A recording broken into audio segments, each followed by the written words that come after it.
সুপ্রিয় বন্ধুগণ, আসসালামু আলাইকুম। দূরে কাছে দেশে অথবা দেশে বাইরে থেকে প্রিয় বন্ধুরা ঠিক এই মুহূর্তে যে যেখান থেকে বাস্তব জীবনের গল্প শোনার জন্য আমার সাথে জয়েন করেছেন আমি আপন।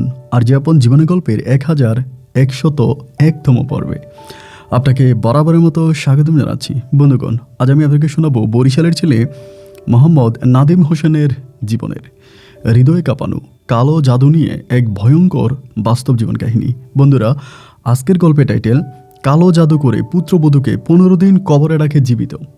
কেমন ভয়ঙ্কর কথা চিন্তা করতে পারেন, যে কবরে আপনি 1-2 মিনিটের মধ্যেই মারা যাবেন, বা যদি আপনি জীবিতও থাকেন তাও মারা যাবেন, কারণ কবরে দাফন করার সাথে সাথে মানুষ মারা যায়, তার নিঃশ্বাস নেওয়ার কোনো ওয়ে থাকে না, মাটি চাপাতে মারা যায়। কিন্তু কালো জাদু কত ভয়ঙ্কর হতে পারে যে 15 দিন পরেও সেই কবরেই জীবিত পাওয়া গেছে। আসলে এই গল্পটা সম্পূর্ণ অলৌকিক এবং ভয়ঙ্কর একটা গল্প। আমি সবাইকে অনুরোধ করব, এই ধরনের গল্পগুলো বিশ্বাস করা আসলেই খুব কষ্টকর, কিন্তু যাদের সাথে ঘটে শুধুমাত্র তারাই এই জিনিসগুলো বিশ্বাস করে এবং বিশ্বাস করতে বাধ্য হয়।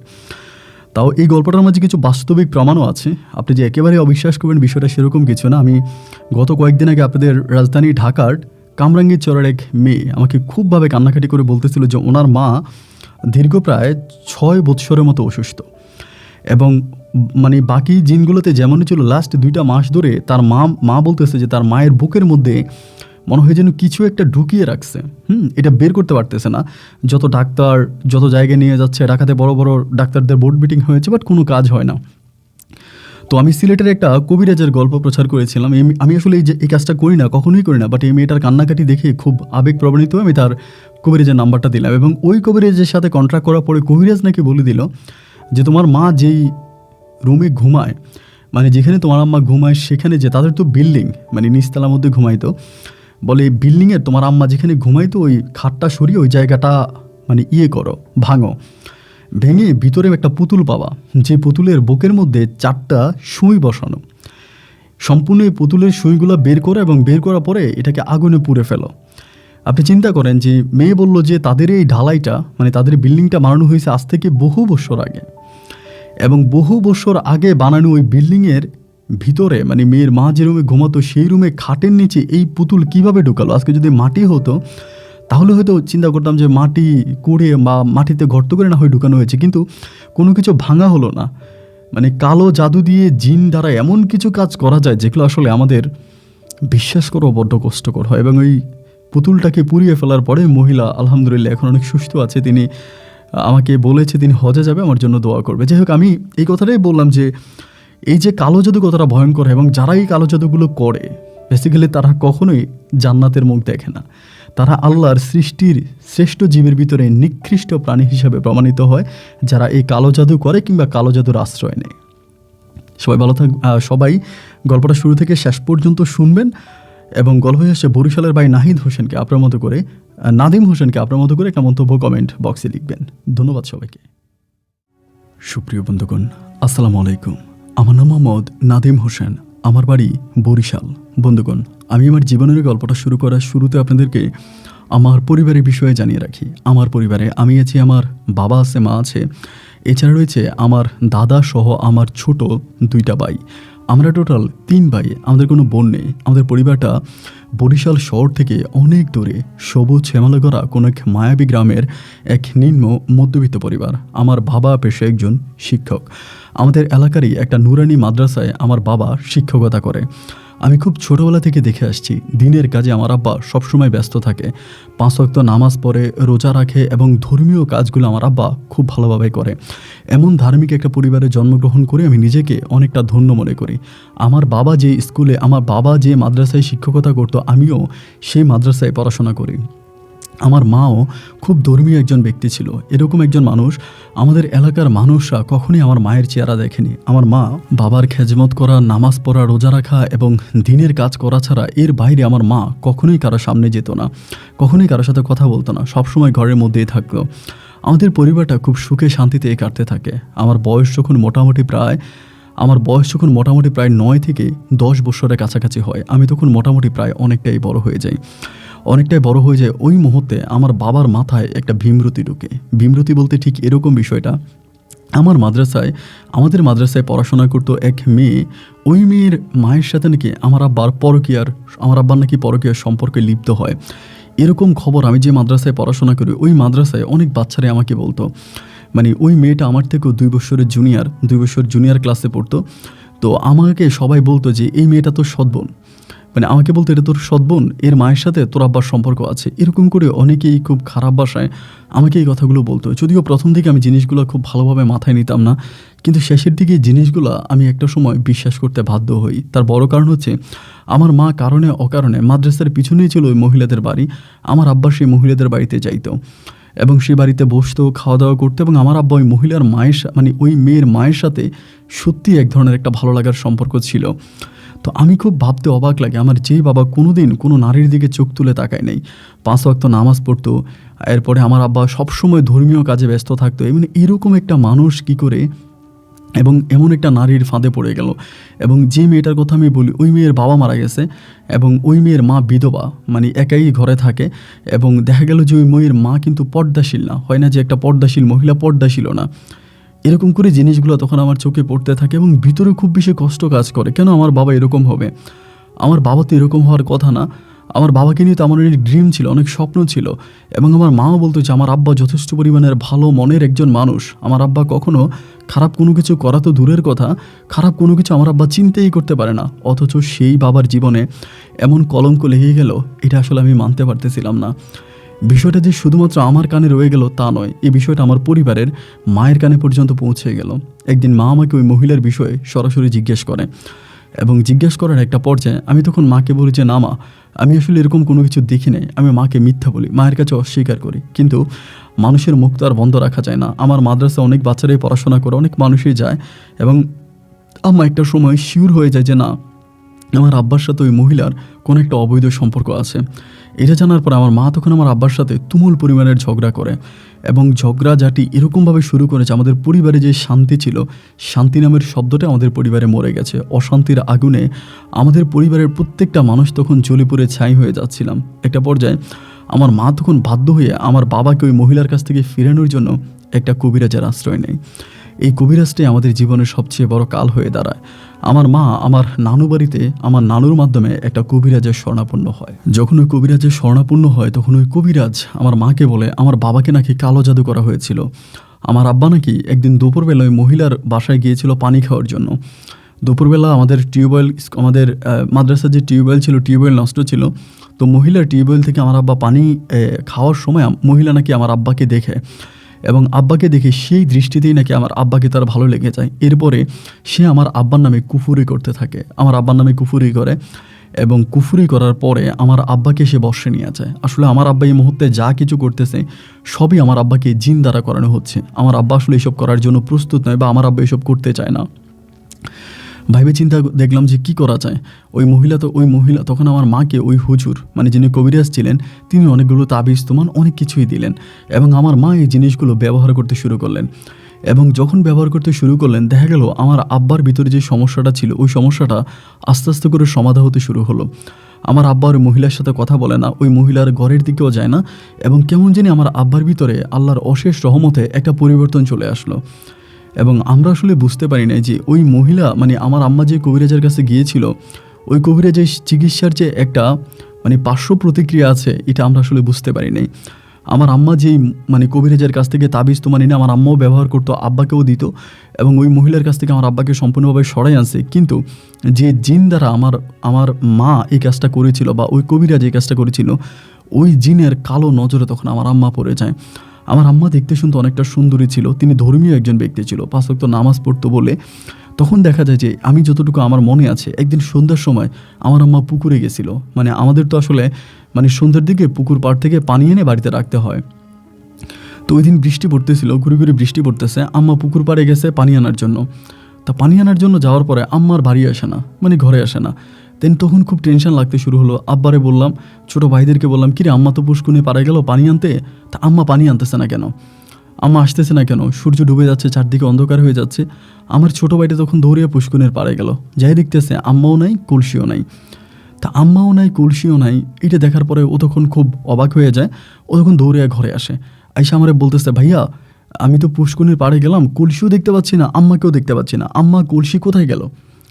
এটা বলা মাত্রই আমি তখন পুষ্করিণীর পাড়ের দিকে দৌড় দিলাম। কিন্তু ভাই, অবাক করা বিষয় হচ্ছে, আমি পুষ্করিণীর পাড়ে যাওয়ার পর যেটা দেখলাম, আমার আম্মা পুষ্করিণী থেকে মানে উঠতেছে, মানে মনে হচ্ছে তিনি গোসল করছে, এবং গোসল করে তিনি ডুব দিয়ে কলসিটা কাঁধে, মানে কলসিটা এরকম করে নিয়ে আসতেছে। তো পুষ্করিণীটা আমাদের বাড়ির ভিতরেই ছিল। তো আমি মনে করলাম সম্ভবত যেহেতু বৃষ্টি পড়তেছিল, আমার মা মনে হয় মানে পানিতে পড়ে গেছে, বা হচ্ছে সম্ভবত হচটকেই পড়ে শরীরে কাদা লেগে গেছে। এই কাদা ধোয়ার জন্য সম্ভবত আমার আম্মা সন্ধ্যার সময় গোসল করে ফেলছে, মানে মাগরিবের আজানের মুহূর্তে। তো তারপর বিষয়টা একটু কেমন কেমন আমার মানে আমাদের কাছে লাগলো আর কি, যে বিষয়টা কেমন কেমন। আর আরেকটা বিষয় হচ্ছে কি, আম্মা যদি পুষ্করিণীতে গোসলই করবে, তাহলে কলসি নিয়ে গেল কেন? কলসি তো পাড়ে রেখে আমার পুষ্করিণীতে ডুব দেওয়ার কথা, বাট কলসি নিয়ে কেন ডুব দিল? এটাও তখন মনে একটা প্রশ্ন জাগলো, যে মানে কলসি নিয়ে ডুব দেওয়ার তো কোনো কারণ নাই। এরপরও চুপ করে রইলাম, যে ঠিক আছে দেখি না কি হয়। আম্মা তখন কলসি নিয়ে ঘরে আসলো। কিন্তু ভাই, অবাক করা বিষয়, পুষ্করিণী পাড়ায় আমি ছিলাম, আমার ছোট ভাই ছিল, কিন্তু আমার মা আমাদের সাথে কোনো কথাই বললো না, মাথা নিচু করে ডিরেক্টলি বাড়ির মধ্যে চলে আসলো। এখন আরেকটা বিষয় এখানে বলে রাখি, যে মানে আম্মা তো আমাদের যদি পুষ্করিণী পাড়ে দেখতো, অবশ্যই জিজ্ঞেস করতো যে সন্ধ্যার সময় তোরা পড়তে না বসে এখানে কী করিস, এখানে কেন আসছিস? এটা তো আমার আম্মা আমাদেরকে বলতো। আমার আম্মা কোনো কথা নাই, বার্তা নাই, মানে কিচ্ছু নাই, ডাইরেক্ট হচ্ছে আমার রুমে চলে আসছে, মানে ঘরে চলে আসছে। আম্মা যখন ঘরে চলে আসলো, তখন আমার মনে অনেক প্রশ্ন জাগতে শুরু হলো, যে মানে ঘটনাটা কি, কেন আমার আম্মা এরকমটা করলো? তো মাগরিবের আজানের পরে বরাবর তো আমার আম্মা নামাজ পড়বে, আমরা তখন মসজিদে যাই, আমি, আমার ছোট ভাই, আমার 2 ভাই, বাবা মসজিদে যাই, নামাজ পড়ি। নামাজ পড়ে যখন বাড়ি আসি, বাড়ি আসার পরে আমি দেখি যে আমার আম্মা এই ভিজা কাপড় নিয়ে খাটের মধ্যে বসে আছে। তো আব্বু মানে ঘরে আসে নাই, নামাজ পড়ে আব্বু তখন একটু বাইরে গেছে। আমি, আমার ভাই, 2 ভাই মিলে তখন ঘরে আসছে। আসার পরে দেখলাম যে ভিজা কাপড় নিয়ে আমার আম্মা তখন খাটের উপর বসে আছে। এইটা দেখে আমি খুব অবাক হয়ে গেলাম, যে কী ব্যাপার, আম্মা এরকম ভিজা কাপড় নিয়ে বসে আছে কেন? আমি তখন মারে বললাম যে মা, ও মা, তুমি এরকম ভিজা কাপড় নিয়ে এখানে বসে আছো কেন? তুমি নামাজ পড়বা না? কাপড় পাল্টাবা না? তোমার তো ঠান্ডা লেগে যাবে। এটা বলার পরে আমার মা আমার দিকে খুব বড় বড় চোখ করে তাকায়, ভয়ঙ্করভাবে তাকিয়ে বলতেছে, তোরা কে? এবং আমার আম্মার ওই কণ্ঠটা ছিল অবিকল একটা পুরুষ মানুষের কণ্ঠের মতো। যখন পুরুষের কণ্ঠের মতো ছিল, আমি তখন ভয় পেয়ে যাই, এবং ভয় পেয়ে দৌড়ে আমি তখন আমার আব্বা যেখানে ছিল আব্বার কাছে যাই, আব্বাকে দৌড়ে গিয়ে ঘটনাটা খুলে বলি। আমার আব্বা যেহেতু একজন মানে হুজুর ছিলেন, মোটামুটি এগুলো বুঝতেন। আমার আব্বা তখন দৌড়ে বাড়ির মধ্যে আসে, এবং বাড়ির মধ্যে আসার পরে আমার আম্মা তখন আমার আব্বার সাথে ভীষণ দুর্ব্যবহার করতে শুরু করে, এবং দুর্ব্যবহারের মাত্রাটা এতটাই খারাপ ছিল, আপনার কেউ খারাপ ভাববেন না, আমি বাস্তবতার জন্য বলি। আমার মা বলে, তুই এই মহিলার সাথে ঘুমাইছিস, এই মহিলার সাথে থাকছিস, এই মহিলার সাথে তুই অমুক দিন গেছিস, তমুক দিন গেছিস, এমন করে কথাগুলো বলতেছে। আমার আব্বা তখন মাথা নিচের দিকে করে আছে। তো আমি তখন সাথে আমার আব্বাকে বললাম যে আব্বা, আমার আব্বা তখন আমাকে জিজ্ঞেস করে যে নাদিম, কি হয়েছে, তোর মা এরকমটা কেন করতেছে? আমি তখন আমার আব্বুরে বললাম যে আব্বু, এই ঘটনা, আম্মু ওই কবিরাজের কাছে গেছে। পরে রাতের বেলায় আব্বু তখন ওই কবিরাজের বাড়িতে গেছে। কবিরাজের বাড়িতে গিয়ে রাত্রেবেলায় ওই কবিরাজকে বাড়ি নিয়ে আসছে।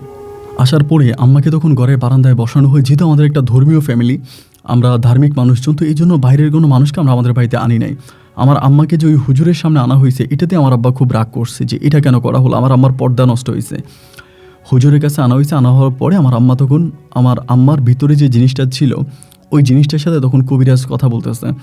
কবিরাজ তখন ওই মানে আমার আম্মাকে বলতেছে, মানে আম্মার সাথে থাকা জিনটাকে বলতেছে, আপনি এটা কেন করলেন? আপনি একজন বয়স্ক মানুষ, আপনি এই নারীটাকে কেন টার্গেট করলেন? এই নারীটা তো তার ভালোর জন্য, তার স্বামীকে কালো জাদু করা হয়েছিল, সেই স্বামীকে কালো জাদুর হাত থেকে রক্ষা করার জন্য এই মহিলাটা এই আশ্রয়টা নিয়েছে বা আমার কাছে এসেছে, কিন্তু আপনি কি করলেন? মহিলার না যতটুকু উপকার করলেন, তার চেয়েও বেশি ক্ষতি করতেছেন। আমার আম্মার কণ্ঠে তখন একজন বয়স্ক লোক বলে ওঠে যে মহিলাটাকে আমার খুব ভালো লেগেছে, সে খুব মানে ধর্মীয় একজন মহিলা, আমি তার জন্য কিছু করতে চাই, আমি তাকে বিয়ে করতে চাই, আমি তার সাথে থাকতে চাই। এরপরে ওই কবিরাজটা আমার আম্মা ওই জিনটাকে বলতেছে, এটা আপনি কি বলতেছেন? এটা কোনো কথা? এই মহিলার 3টা সন্তান আছে, এবং সন্তানগুলো এত বড়, এই মহিলার স্বামী আছে, এরপরেও আপনি কেন এই মহিলার উপরে টার্গেট নিয়ে আছেন? আপনি এটা কইরেন না, আপনি এটা ছেড়ে দেন। কিন্তু এটা বলার পরেও ওই জিনটা আমার আম্মাকে ছাড়তেছে না। একটা পর্যায়ে কবিরাজ তার কবিরাজি কার্যক্রম চালায়, এবং কার্যক্রম চালানোর পরে দেখা গেল যে আমার আম্মা তখন ঠিক হয়ে যায়, এবং আমার হাতে পায়ে তাবিজ পরিয়ে দেওয়া হয়। আমরা তখন রাতটা কোনো মতে কেটে গেল। সকালবেলা আমি আর মাদ্রাসায় গেলাম না, আমার ভাইয়েরা বাবা মাদ্রাসায় গেল। আমি তখন আম্মাকে জিজ্ঞেস করলাম যে আম্মা, গতকালকে রাতে তুমি পুকুরে নেমে গেছিলা কেন? তুমি তো পুকুরে পানি আনার জন্য গেছিলা, কিন্তু পানি আনার জন্য যাওয়ার পরে তুমি পুকুরে নামলা কেন? আমার আম্মা বলে, আহারে বাবা আমি কি বলবো, আমি হঠাৎ করে পুকুরের দিকে তাকায় দেখতেছিলাম যে তোর ছোট ভাই, আমার একদম ছোট যে ভাইটা, ওই ভাইটা নাকি পুকুরেতে ডুব দিছে, মানে ওখানে নাকি ও পড়ে যাইতেছে, মানে পুকুরের মাঝখানে নাকি ও সাঁতরাইতে আছে, ও ডুবে যাচ্ছে। আমি ওরে বাঁচানোর জন্য কলসি টলসি নিয়ে দিছি পুষ্করিণীর মধ্যে দৌড়, মানে কলসি কাঁধে নিয়ে আমি তখন দৌড় মারছি। তো ডুব দেওয়ার পরে ওই যাওয়ার পরে আমার কি হয়েছে আমার আর কোনো কিছু মনে নেই। তো যাই হোক, যেহেতু এটা একটা বদ জিনের একটা কাজ ছিল, তো জিনিসটা আমরা তখন ওভাবেই নিয়ে নিলাম। আম্মু তখন বাড়িতে আসছে বা আম্মু তখন ভালোভাবে আছে। এই রাতটা কেটে গেল। এর পরের দিন রাত থেকে এবার শুরু হলো এক অন্যরকম ভয়ঙ্কর ঘটনা। রাতের ওই গুটগুটে অন্ধকারে মধ্যরাতে একজন মুরব্বী, একজন বয়স্ক লোক আমার মাকে ডাকে, আমার আম্মার নাম ধরে ডাকে, এত সুন্দর করে ডাকে, তুমি আসো, আমি তোমাকে নিয়ে যাব, তুমি আসো। প্রতি রাতে আমার আম্মাকে এরকম করে ডাকে। তো এরকমভাবে যদি আম্মাকে ডাকে, আমরা তখন ওই কবিরাজের শরণাপন্ন হই, মানে কবিরাজের কাছে যাই, যে এভাবে প্রায় প্রতি রাতে আমার আম্মাকে ডাকতেছে, আমার আম্মাকে ডাকে, এটা তো আসলে ভালো কোনো লক্ষণ না, এটা তো ভালো কোনো কাজ না, এখন কি করা যায়? কবিরাজ তখন আমার আব্বারে বলল যে খবরদার, রাতের বেলায় যদি আপনার ওয়াইফকে ডাকা হয়, আপনার ওয়াইফ যাতে কোনোভাবেই ঘরের বাইরে না যায়। পৃথিবীতে যা হবে, যাই কিছু হোক, কিন্তু আপনার ওয়াইফ যাতে ঘরের বাইরে না যায়। যদি তিনি ঘরের বাইরে যায় তাহলে ওনার অনেক বড় সমস্যা হয়ে যাবে, তিনি হয়তো মারাও পড়তে পারে। ঘরের বাইরে কিন্তু যাবে না, ঘরের বাইরে যাইতে দিবেন না, এটা ডাকবে। আর আরেকটা বিষয় কি জানেন, এই যে জিনিসটা ডাকে, এটা কিন্তু আস্তে ডাকে না, মোটামুটি খুব শব্দ করেই ডাকে। এই শব্দটা আমি শুনতে পাই, বাবা শুনতে পায়, আমার ছোট ভাই শুনতে পায়, কিন্তু অবাক বিষয় হচ্ছে আমার মা শুনতে পায় না। এরকমও হয়েছে যে মা ঘুমায় নেয়, তাহাজ্জুদের নামাজ পড়তেছে, তো আমার মা তাহাজ্জুদের নামাজ পড়ে আমাদের পাশে বসছে, বসার পরে এই জিনিসটা আমার আম্মাকে ডাকতেছে, আমার আম্মাকে ডাকতেছে। তো ডাকার পরে আমি তখন বলি, ও মা, তুমি কি শুনছো তোমার যে ডাকছে? আমার আম্মা বলে, কই না তো, আমি শুনি নাই। মানে আমার আম্মা শুধুমাত্র শুনতো না, আর ওই জিনের ডাকটা, মানে জিন যে ডাকতো, এটা আমরা সবাই শুনতে পাইতাম, মানে আমরা সবাই শুনতে পাইতাম, শুধু আমার আম্মা শুনতে পাইতো না। এভাবে দীর্ঘ 1-2 বছর নয়, প্রায় 5 থেকে 6 বছরের মতো কেটে যায়। এবং এই 5-6 বছরে এখানে আরেকটা ঘটনা ঘটে, আমার আব্বা হঠাৎ করে প্যারালাইজড হয়ে যায়। মানে এটা কি জিন দ্বারা হয় না, কেন হয় জানি না, নাকি অনেকেই বলে যে ওই আমার আব্বাকে নাকি ওই জিনটা ক্ষতি করে, যেটা আমার আম্মার ক্ষতি করার জন্য চেষ্টা করছে। আমার আব্বা প্যারালাইজড হয়ে যায়, এবং আব্বা প্যারালাইজড হয়ে যাওয়ার পরে আমাদের পরিবারে আয় ইনকাম উন্নতি তখন খুবভাবে কমে যায়। আমাদের কিছু ফসলি জমি থাকে, ওইগুলো চাষাবাদ করে এবং ওইগুলো বর্গা বাগা দিয়ে খুব কষ্ট করে তখন পরিবারটা চলতো। আমিও তখন বাইরে করে কাজ করতাম। তখন আমার ছোট যে 2টা ভাই ছিল, ওরা তখন মাদ্রাসায় পড়াশোনা করতো, আমি তখন পড়াশোনা ছেড়ে দিই। পড়াশোনা ছেড়ে দিয়ে এখানে সেখানে বিভিন্নভাবে কাজ করি পরিবারকে সামনের দিকে নিয়ে যাওয়ার জন্য। অ্যান্ড এইভাবে একদিন মাঘ মাসে কড়কড়া শীতের মধ্যে হঠাৎ করে আমার মা ঘুমিয়ে আছে, ঘুমিয়ে থাকা অবস্থা আমার মা একটা স্বপ্ন দেখে, এবং এই স্বপ্নটা আমার দাদাকে নিয়ে দেখে, একটু ভয়ানক স্বপ্ন। তো আমার দাদা কিন্তু আমাদের সাথে থাকতো না, যদিও আমরা বলতাম আমাদের ঘরে থাকেন, দাদা আমাদের ঘরে থাকতো না, আমাদের ঘরের সামনে একটা আলাদা ঘর বানিয়েছে। অ্যান্ড আলাদা একটা ঘর বানিয়ে আমার দাদা ওই ঘরের মধ্যেই থাকতো। তো আমি তখন, আমার মা হঠাৎ করে ঘুম থেকে উঠে আমারে ডাকতেছে, আমারে বলতেছে যে নাদিম, একটা ঘটনা ঘটছে, তোর দাদার একটু ডাকতো। আমার মা এটা বলতেছে। আমি তখন বললাম যে এত রাতের বেলায় দাদারে ডাকবো কেন, কী হয়েছে, দাদাকে ডাকতে হবে কেন? আমার আম্মা বলে, ডাক না, তোর দাদার একটু ডাক, দেখ তো তোর দাদা বেঁচে আছে কিনা, এরকম করে আম্মু আমাকে বলে। আমি বললাম, তুমি এগুলো কী বলো, পাগল হয়ে গেছো নাকি? দাদা বেঁচে থাকবে না কেন? দাদা অবশ্যই বেঁচে আছে, দাদার কী হবে? দাদা কিন্তু সুস্থ সবল মানুষই ছিল। আমার আম্মা বলে যে না, মনে হয় তোর দাদা মারা গেছে। এটা বলার পরে আমি কিন্তু আমার দাদাকে অনেক ভালোবাসতাম, মানে অনেক ভালোবাসি। আমি তখন ঘুম থেকে উঠে দৌড়ে দাদার ঘরের দরজায় যাই, গিয়ে দরজা ধাক্কাইতে আসি, কিন্তু ভিতর থেকে দরজা আর খোলে না। এবার আমি দরজা জোরে জোরে ধাক্কাচ্ছি, বাট দরজা আর খোলা হয় না। এবং যেহেতু এটা টিনের ঘর ছিল, চারদিকে প্রচণ্ড রকমের শব্দ হচ্ছে, আশেপাশের অনেক মানুষ তখন ঘুম থেকে উঠে গেছে। সবাই তখন আইসা বলতেছে যে কী হয়েছে নাদিম, কী হয়েছে? আমি বললাম, আমার দাদা তো দরজা খুলতেছে না। মাও তখন পিছন থেকে দৌড়ে এসে বলতেছে দরজাটা ভেঙে ফেল। পরে আমি আর আমার আব্বা তো প্যারালাইজ ছিল, আমি আর আমার ছোট ভাই, আব্বাও তখন ছিল, কিন্তু ওভাবে আব্বা নড়াচড়া করতে পারে না, ওই হুইল চেয়ারে বসে থাকে। ওই আব্বাও ঘরের দরজা থেকে দৃশ্যগুলো দেখতেছে। তা আমি আমার ছোট ভাই তখন কী করলাম, ধাক্কায় কোনো রকম শাবল দিয়ে দরজাটা ভেঙে ফেললাম। এবং দরজাটা ভেঙে ফেলার পরেই আমার আম্মাও পিছন থেকে ঢুকলো, যেই দেখতেছি যে আমার দাদা একদম মরে শক্ত হয়ে আছে। কখন যে মারা গেছে, শরীরটা একদম শক্ত হয়ে আছে, মনে হয় যেন অনেক আগে মারা গেছে। এবং আমার মা এই দৃশ্যটা দেখা মাত্র জ্ঞান হারিয়ে ফেলে, অজ্ঞান হয়ে যায়। তো সবাই মনে করলো যেহেতু আমার দাদা মারা গেছে, আমার দাদার প্রতি আমার আম্মার অনেক ভালোবাসা ছিল, তো দাদা মারা যাওয়াতে আমার আম্মা এটা নিতে পারে না, আম্মা অজ্ঞান হয়ে গেছে, আমরাও এটা মনে করি। তো এরপরে আর আমরা আম্মার সাথে খুব বেশি একটা কথা বলি না, আম্মা আম্মার মতো করেই আছে। দাদা মারা গেছে, আমাদের এলাকার লোকজন আসে, অ্যান্ড সকালবেলা আমরা তখন মাইকিং করি এবং মাইকিং করে বিকেলের দিকে দাদার লাশ তখন দাফন করব। দাদার লাশ দাফন করতে যাব, লাশ দাফন সম্পূর্ণ হয়ে যায় এবং দাদার লাশ দাফন করার পরে আমি তখন বিষয়টা খেয়াল করি যে হ্যাঁ, এখানে কিছু একটা ঘটেছে। তার মানে আমার দাদা যে মারা গেল এটা আমার আম্মা কীভাবে জানলো? আমার আম্মা কেন আমাকে আমাকে ঘুম থেকে উঠে বলতেছে তোর দাদা মনে হয় মারা গেছে, তুই যাই একটু দেখতো। এই কথা আম্মা কীভাবে বললো? এবং দাদার ওই মরা দেহটা দেখার পরে আমার মা কেন অজ্ঞান হয়ে গেল? এই বিষয়গুলো তখন আমার মনে বিভিন্ন রকমের সন্দেহের জন্ম দিয়েছি, এরকমটা হলো কেন? যাই হোক, তারপরে আমি সব কিছু ভুলে নিজের মতো করে তখন পড়ে আছি যে ঠিক আছে, দেখা যাক কী হয়। তো দাদা মারা গেছে, সবাই বাড়ির মধ্যে সবাই কান্নাকাটি করতেছে, সবাই একদম প্রচুর কান্নাকাটি করতেছে, কান্না রোল পড়ে গেছে পরিবারে। তো যাই হোক, এরকম করে সবাই মিলে পড়ে আছে। তো ওই রাতের বেলায় আম্মা তখন ঘুমাইছে, আমরাও ঘুমাইছে। আম্মা আমার একদম ছোট যে ভাইটা আছে ওরে সাথে নিয়ে ঘুমাইতো, একদম ছোটটা ঘরে ঘুমাইতো। তো এরপর হলো কি, ওই দিন রাতের বেলায় ফজরের আজানের কিছুক্ষণ আগে আম্মার সাথে আমার যে ভাইটা ঘুমাইতো, আমি, আমার আব্বা আর আমার মেজু ভাইটা একসাথে ঘুমাইতাম, আর আমার ছোটো ভাই আর আমার আম্মা একসাথে ঘুমাইতো। তো আমার দাদা যেদিন মারা গেছে এর পরের রাতের ঘটনা আমি বলতেছি যে ফজরের কিছুক্ষণ আগে আমার একেবারে ছোটো ভাইটা এসা আমাদের রুমে দরজা ধাক্কাইতে আসে যে নাদিম ভাই দরজা খুলেন। পরে দরজা খুলছে, খোলার পরে বলতেছে ভাইয়া আম্মা তো ঘরে নেই। আম্মা ঘরে নেই মানে আম্মা কই? বলতেছে আমি তো বুঝি না, আমাদের ঘরের দরজা খোলা, আমাদের মেন দরজা খোলা, আম্মা ঘরে নেই। পরে আমি বললাম আম্মা কই গেছে? বাইরে দিয়ে গেলাম, গিয়ে আম্মারা ডাকতেছি, আম্মা ও আম্মা গো। আম্মার কোনো সারা শব্দ পাচ্ছি না, আম্মা নাই, আম্মার কোনো শব্দ পাচ্ছি না। ছোটো ভাইরে জিজ্ঞেস করলাম কি রে, আম্মার যে কোনো শব্দ পাচ্ছি না, আমাকে বাড়ির ভিতর ছিল না। ও বলে ভাইয়া কে জানি এসে আম্মারে ডাক দিছে। তা আমি বলি তুই তো জানিস আম্মার এরকমভাবে রাতের বেলায় প্রায় রাতেই ডাকে। তা ডাকলে বলে ওই দিন ডাকছে, আম্মা একদম শোয়া থেকে উঠা দরজা খুলে বেরিয়ে গেছে। তা আমি বললাম আম্মারে ডাকলো, আম্মা দরজা খুলে বাইরে গেলো, তুই আম্মারে আটকাইলি না? বলে না, আমি ঘুমের মধ্যে ছিলাম, আমি অতটা বুঝতে পারিনি। দুইটা ডাক দেওয়ার পর আমার ঘুমটা ভাঙছে কিছুটা, দেখলাম আম্মা উঠে যাচ্ছে। এখন আম্মা কি ওই ডাকের জন্য যাচ্ছে না বাথরুমে যাচ্ছে, কোথায় যাচ্ছে আমি বুঝতে পারিনি। এমনিতেই ফজরে আজান দিছে। আজান দেওয়ার পর আমি তখন নামাজে গেলাম, কি আমাদের মসজিদের যিনি ইমাম আছে ইনি তখন আমার আব্বার খুব বন্ধু মানুষ ছিল। ওনার কাছে গিয়া বললাম যে কাকা এমন ঘটনা। উনি তখন বললো যে ঠিক আছে, একটা কাজ করো, তোমরা যে কবিরাজটা দ্বারা চিকিৎসা করতো তোমার আম্মা, ওই কবিরাজের কাছে যাও। পরে আমি তখন সকালবেলায় সাইকেলে করে ওই কবিরাজের বাড়িতে যাই। কবিরাজের বাড়িতে যাই, গিয়া বলি যে এই ঘটনা, আমার আম্মাকে পাওয়া যাচ্ছে না, গতকালকে রাতে আমার আম্মা চলে গেছে। পরে বলে তোমার আম্মা কি কোনো লাশ দেখছিল? কবিরাজ বলে। আমি বলি হ্যাঁ, আমার দাদা মারা গেছে। আমার দাদা মারা যাওয়ার পরে এরকমভাবে আমার আম্মা আমাকে ঘুম থেকে জায়গায় বলতেছে তোর দাদা মনে হয় মারা গেছে। এবং তখনই আমার আম্মা আমার দাদার লাশ দেখে অজ্ঞান হয়ে গেছে। এবং ওই রাতেই, এর পরের রাতে আমার আম্মা এরকম করে ঘর থেকে বেরিয়ে গেছে। আমার ছোটো ভাই নাকি শুনছে, কে জানি ডাকছে, আমার আম্মা বেরিয়ে গেছে। কবিরাজ তখন আমাকে বলতেছে যে তোমাকে বারবার বলেছিলাম তোমার আম্মাকে যে যাতে কখনো মরা লাশ না দেখে, কারণ লাশ দেখলে তাবিজের পাওয়ার নষ্ট হয়ে যায়। এরপরেও যেহেতু লাশ দেখে তোমার আম্মা অজ্ঞান হয়ে গেছে, তোমাদের উচিত ছিল যে এই তাবিজটা কোনো না কোনোভাবে সোনার উপর পানি অথবা সাদা দুধ দিয়ে ধুয়ে দেওয়ার। এটা তোমরা দিলে না কেন? অথবা আমার কাছে চলে আসতো, আমি তাবিজটা পাল্টাই দিতাম।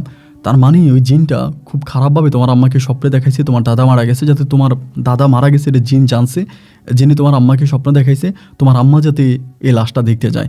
এবং লাশটা দেখতে যাওয়ার পরেই তোমার আম্মার হাতের যে তাবিজটা ছিল এটার পাওয়ার নষ্ট হয়ে গেছে। এবং এরপরে রাতে তোমার আম্মাকে ডাকছে এবং তোমার আম্মা খুব ভাবেই চলে গেছে ওই জিনটার কাছে।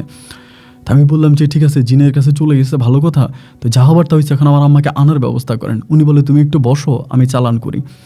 পরে তিনি চালান করলো এবং চালান দেওয়ার পরে আমারে বলতেছে নাদিম, আসলে আমি কি বলবো, এটা আমার দ্বারা আর সম্ভব না, তোমার আম্মা আমার কন্ট্রোলের বাইরে চলে গেছে।